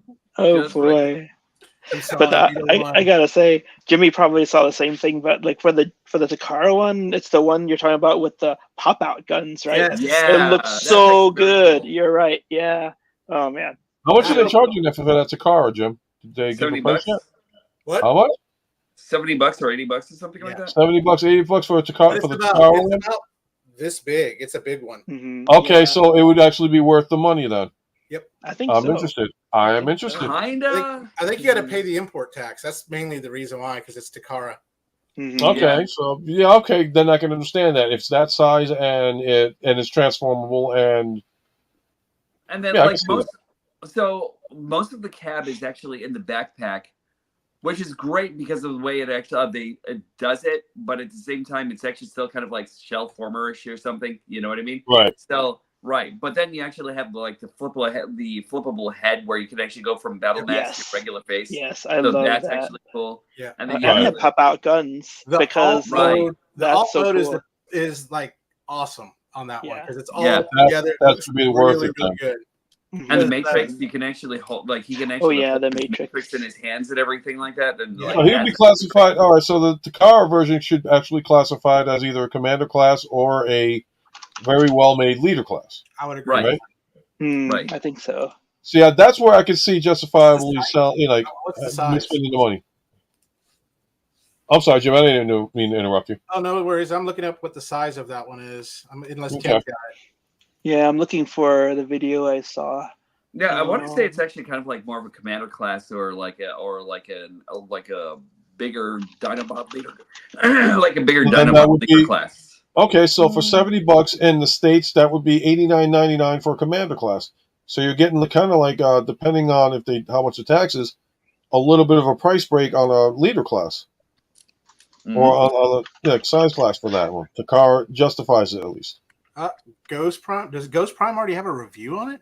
Yeah, I was just saying that just now. Ghost Prime actually does have a review. Interesting. That's why that's how I know so much about it already. So. Oh, you got send me the link then. You got send me the link. I don't know if I'm not. Yeah, if we find it, I can't remember if it's Ghost the, Prime or one of the Chinese ones. I'm going to put it on our chat. Yeah, that alt mode right there is darn right sexy. He's bigger than Studio 86 Prime. Wow, Ken, you just said a stereotype thing? One of the Chinese channels? Not Ken. One of the Chinese channels, really?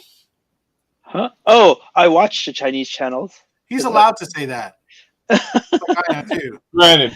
I'm Thai, so I can say it as well. Yay. So if we have a problem and you put gloves on, does that make you a TIE fighter? Absolutely. You should give yourself the shame button. Oh my god. I'm already on it. I'm already on it. 3, 2, 1.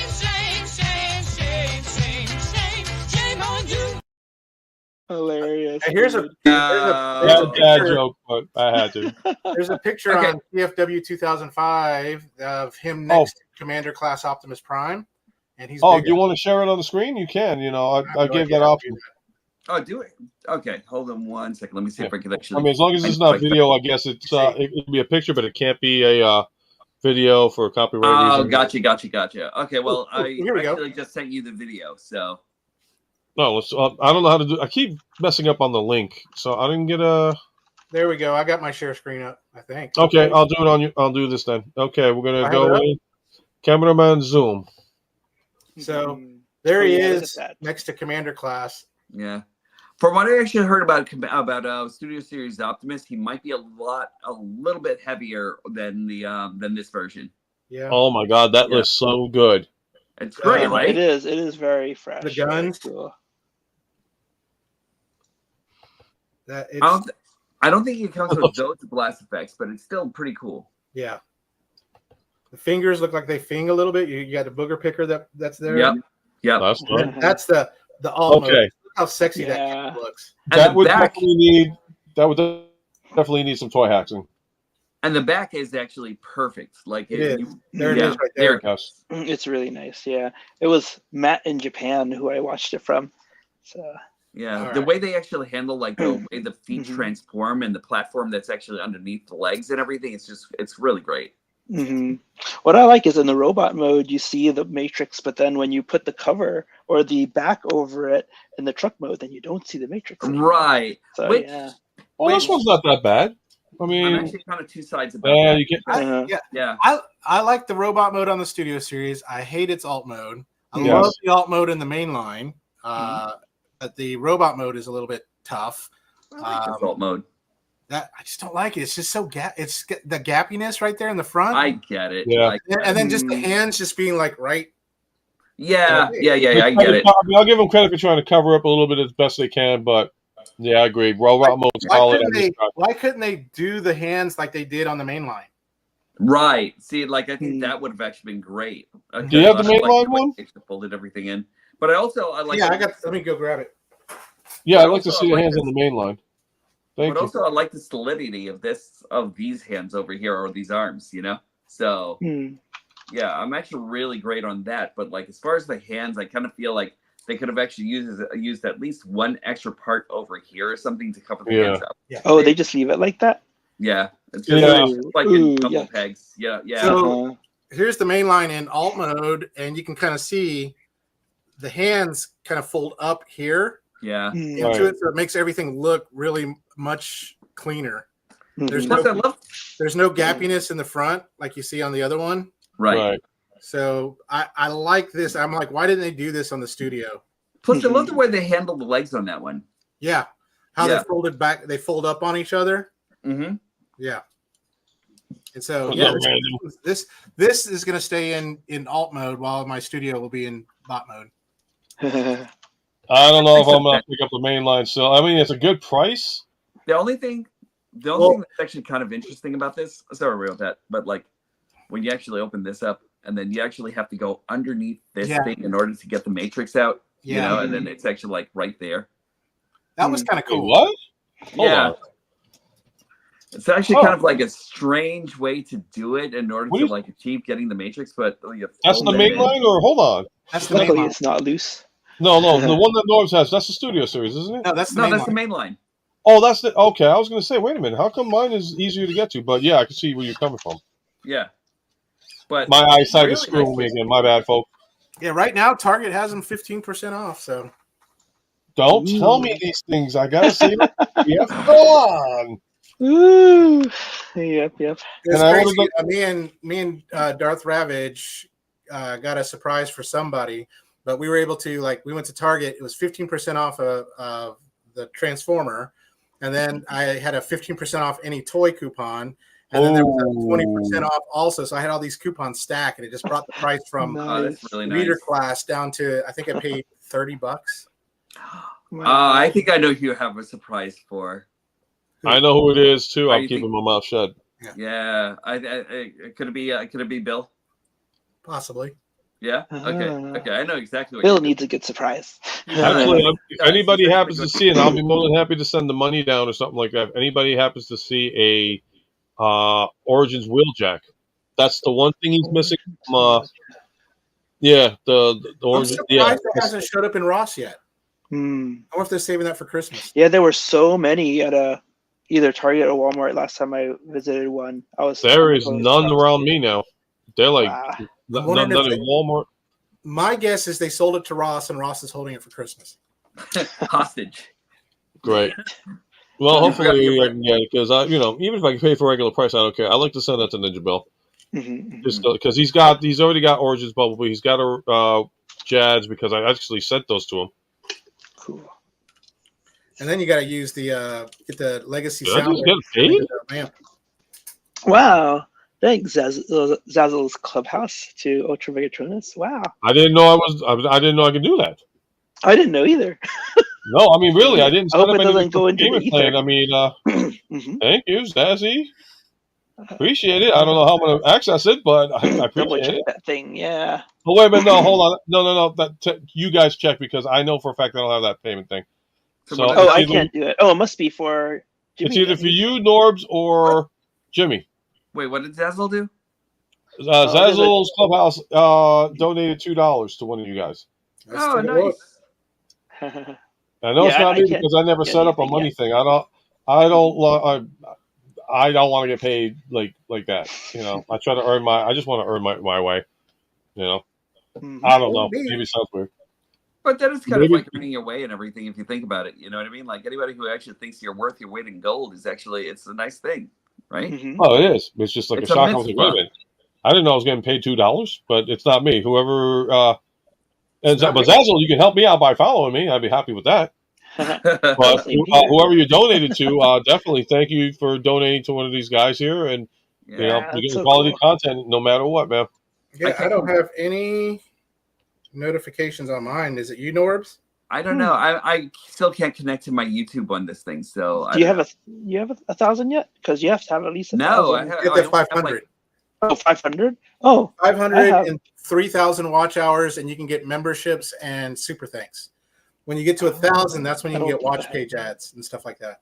Yeah, for me, I only have like I have 832 right now. So like, so like some people were. Jimmy, that's got to be for you, man, because I don't have anything in. Yeah, I don't have any notifications or anything. Let's try it out. Anyone else that's in the chat, go ahead and send me some money. We'll see. I'd say feel free to send it in my direction, but I don't got anything set up.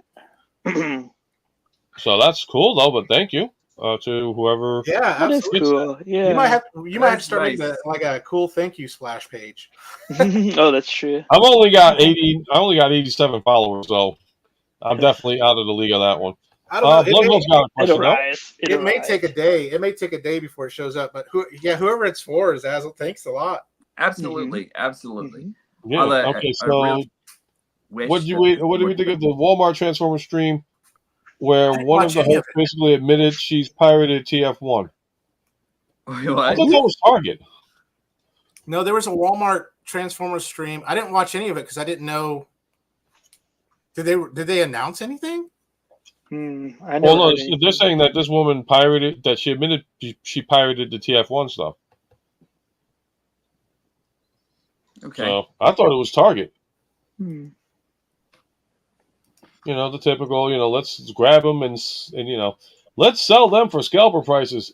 Dude, it's TF1. Believe me. Especially if it's mainline, they're not going to sell for as much as you think they are. Now, Studio Series is a different story, though. Especially right now, because like they're oversaturating the stores with TF1 anyway. So like, I don't think that anybody's actually going to really make like a minto for those things. Did it bring the room down again? What's going on? I'll tell you, not Transformer related, but what was super sexy. I know you didn't get it, Ken, but that Medieval Spawn Kickstarter.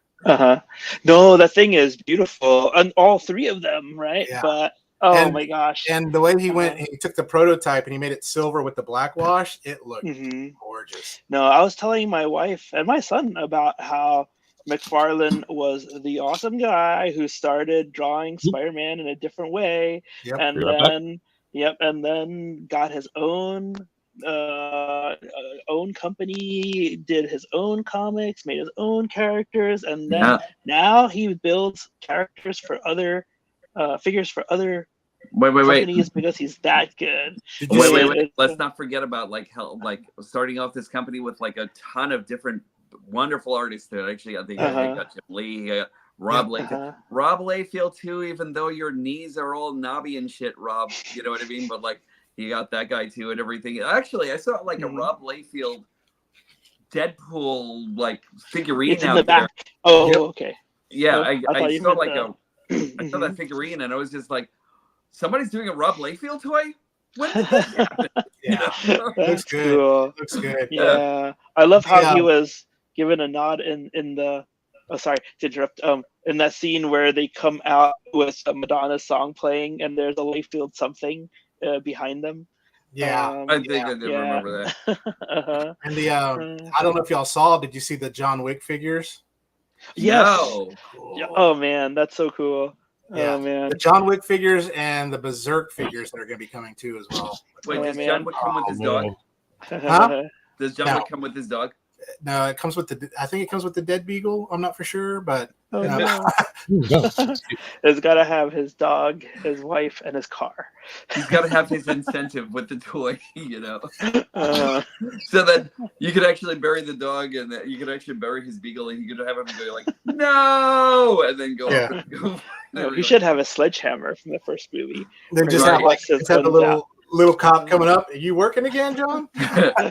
Oh man! And then he actually comes with a pencil. Oh yes, for the moment when he, exactly. The boogeyman. Hey, as long as I get a Lawrence Fishburne Bowery King, that would be awesome. Oh yeah. Nice. Yeah. Oh man, it's such a good story. All of them. Oh my gosh. What I loved is the last one, and they brought in my favorite martial arts superstar, Donnie Yen. Oh, Donnie Yen. It's Yeah, really yeah. amazing. Yeah, I haven't seen that yet, but I need to. They say the next movie will be centered on him. I'm hoping. I don't It would know. be great, especially how he gave his. Well, never mind. Yeah. Oh, I said too what? much. Yeah, it's very cool. I'm not listening to nothing. Man, Donnie Yen's character in John Wick is like Donnie Yen's character in Rogue One. Oh, okay. I'm one with the Force, and the Force is with me. I'm one with the Force, and the Force is with me. I love that dude movie too. so much. Oh, so, yeah. That guy was I want to like, see cool. the So I got movie the Donnie Yen. where he's a teacher too, but I haven't found a place. That one's to a good watch one, that Big yet. Brother. Yeah, Oh, that was a good one. Yeah, I wanna and then see Enter that, the Fat yeah. Dragon was a good one too. Cool. Yep. Those were. And then I've seen all the Hitman Hitman movies are great. Oh man, Have you watched Steve's like earlier stuff, like Iron Monkey? Oh yeah. Yeah. He's been a household staple. Yeah, Once Upon a Time in China. That was Jet Li's big ones. Once Upon a Time in China and Once Upon a Time in China 2. I think the biggest one for me, like I've seen a lot of like between Lee and Chan and everybody else, Forbidden Kingdom. That was like one of my all-time that was a favorite good one. crossover actor movies that they. I love how they played that. Like neither one of them won the battle. It was just like a tie. You know, Yeah, so. I thought that was classy. I thought it was like, all right, you don't want to disrespect either actor by saying, "Oh, this guy's better than this guy." They just leave it as a tie and go with that. Now, disappointment that I've had. I don't know if any of you have watched the John Woo remake of The Killer that was on Peacock. Damn it! No, I haven't seen that yet. Yeah. I need to. Thank you for reminding me. It's not as good as the What? original. No. Yeah, I watched about 45 minutes of it, and I just couldn't make it the rest of the way. That's bad. I think what it's missing is the brotherly kind of love impact that cop and Chow Yun-fat had. That camaraderie. Because in the new one, it's a female assassin, and then the cop is a male, and so I don't think you get that real like what a lot of those like Southeast Asian and Asian movies had was that brotherly kind of like relating passion. Yeah, I really love you. Infernal Affairs. Infernal Affairs was so. This one kind of that's one where the American remake they did a really great job. The Departed, just scene for scene that one. I'm like, why are you giving the Academy Award to Martin Scorsese? Although he deserved it, you should give it. I mean, that's the same exact movie. Yeah. Now, my gosh. For the new version of The Killers, did they actually make it an episodes or is this like a movie? It's a movie.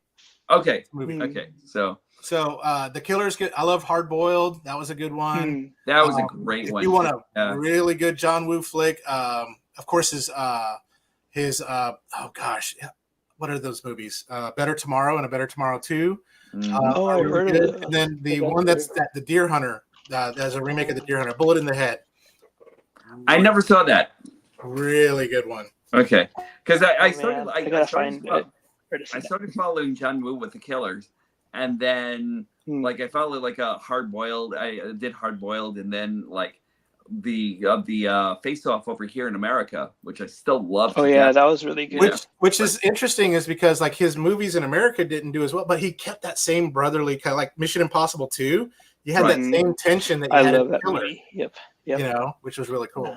What is John Woo doing now? Like, is he like still? He's still directing. He's done. He's doing more like Red Cliff and stuff like that. He's still doing artsy movies in China still.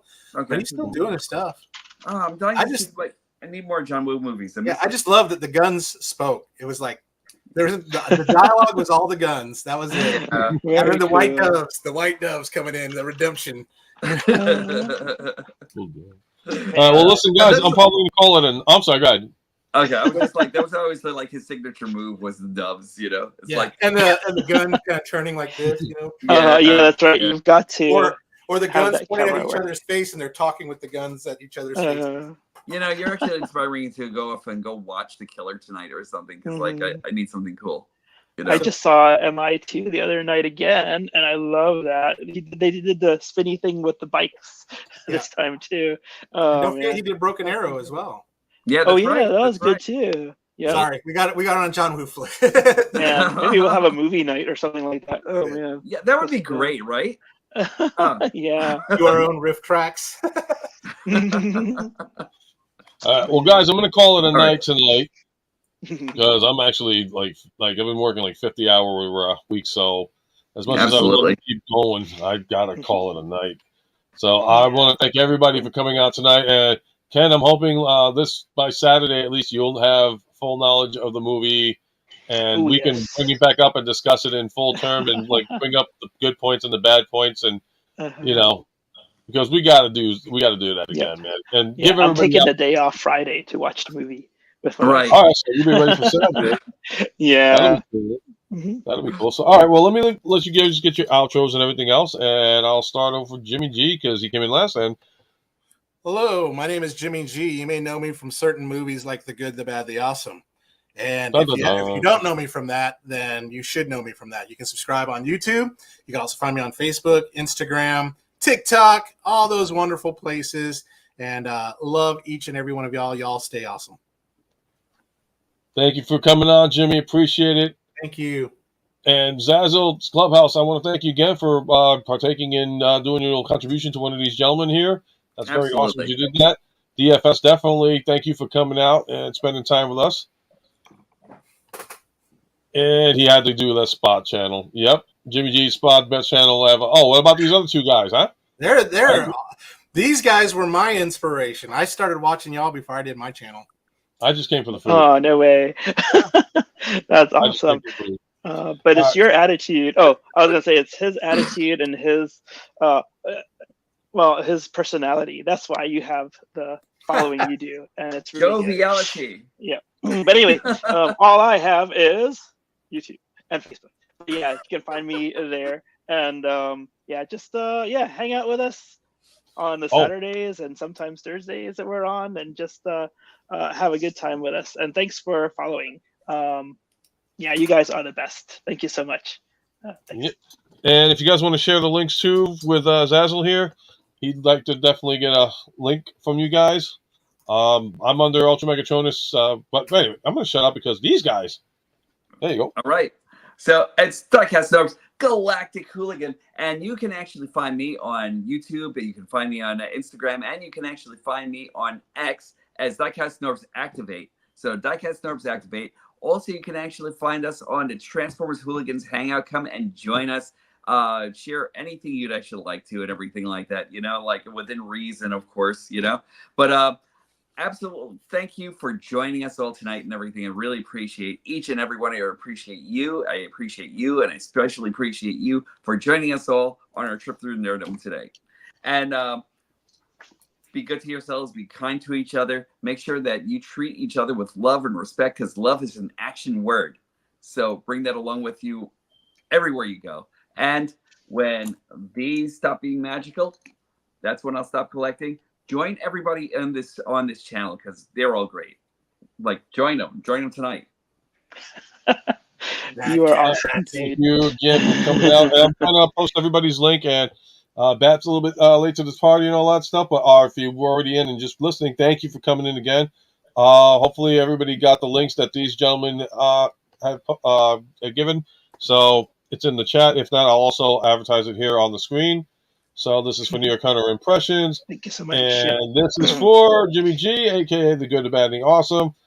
You can find these gentlemen, again, on any of social media platforms that they advertise on. YouTube is the main channel for when they do reviews as well. And, of course, Norbs, you're more than welcome to, you can find Diecast Norbs under Diecast Norbs Activate on YouTube. Thank you. I'm still trying to get this. Everything else, if you want to share the link with everybody else. I'm still trying to get this chat thing to work for me. So let me see. Let me find him. I can get him. Diecast. Thank you. I appreciate it. I have him bookmarked. And then you can actually find all of us on Facebook under the group Toy Collectors Universal. As long as you got the whatever they call it, the qualifications to join the group and all that stuff, you can join us. Share some post pics of your collectibles and everything else. Talk to these guys; they're awesome to talk with. And look at that. Diecast New York Hunter just helped out Diecast North with the. I thingy. appreciate you, buddy. I appreciate you so much. Thank you. Yeah, but Jimmy gave your YouTube link, so I gave your Facebook. Thank you. I appreciate it. Actually, I'm not even under this anymore, and I'm frozen. I'm under. Yeah, you can find me under Martin Sebastian. I'm not under. I kind of am on the Ultra Megatronus on Facebook, but not really much in the groups. But you'll see the links of when I have upcoming shows and all that stuff. He's talking. See, sexy glasses and all that stuff. We all got sexy glasses, but he's the sexier one. It's in blue. It's blue. All right. So once again, guys, thank you for coming out and sharing your time with us. And I am not. Thank you, DFS. You're awesome. I always love talking to you guys on the other streams too. I know I can't even talk. It's that late, folks. So yeah, it is. It is that late, and I'm going to call it a night. So thank you, anybody coming in the chat. Thank you all for coming. Gentlemen, again, thank you for coming on. Always a pleasure to have you guys on. And again, I am Martin Sebastian, a.k.a. this guy over here. If I can ever point in the right direction, remember, you're never too old to feel too young. And when it comes to collecting anything in life, collect life experiences itself. And as usual, I always mess up this part. But let's see if I can actually do it for once. No, I'm not going to do it for once.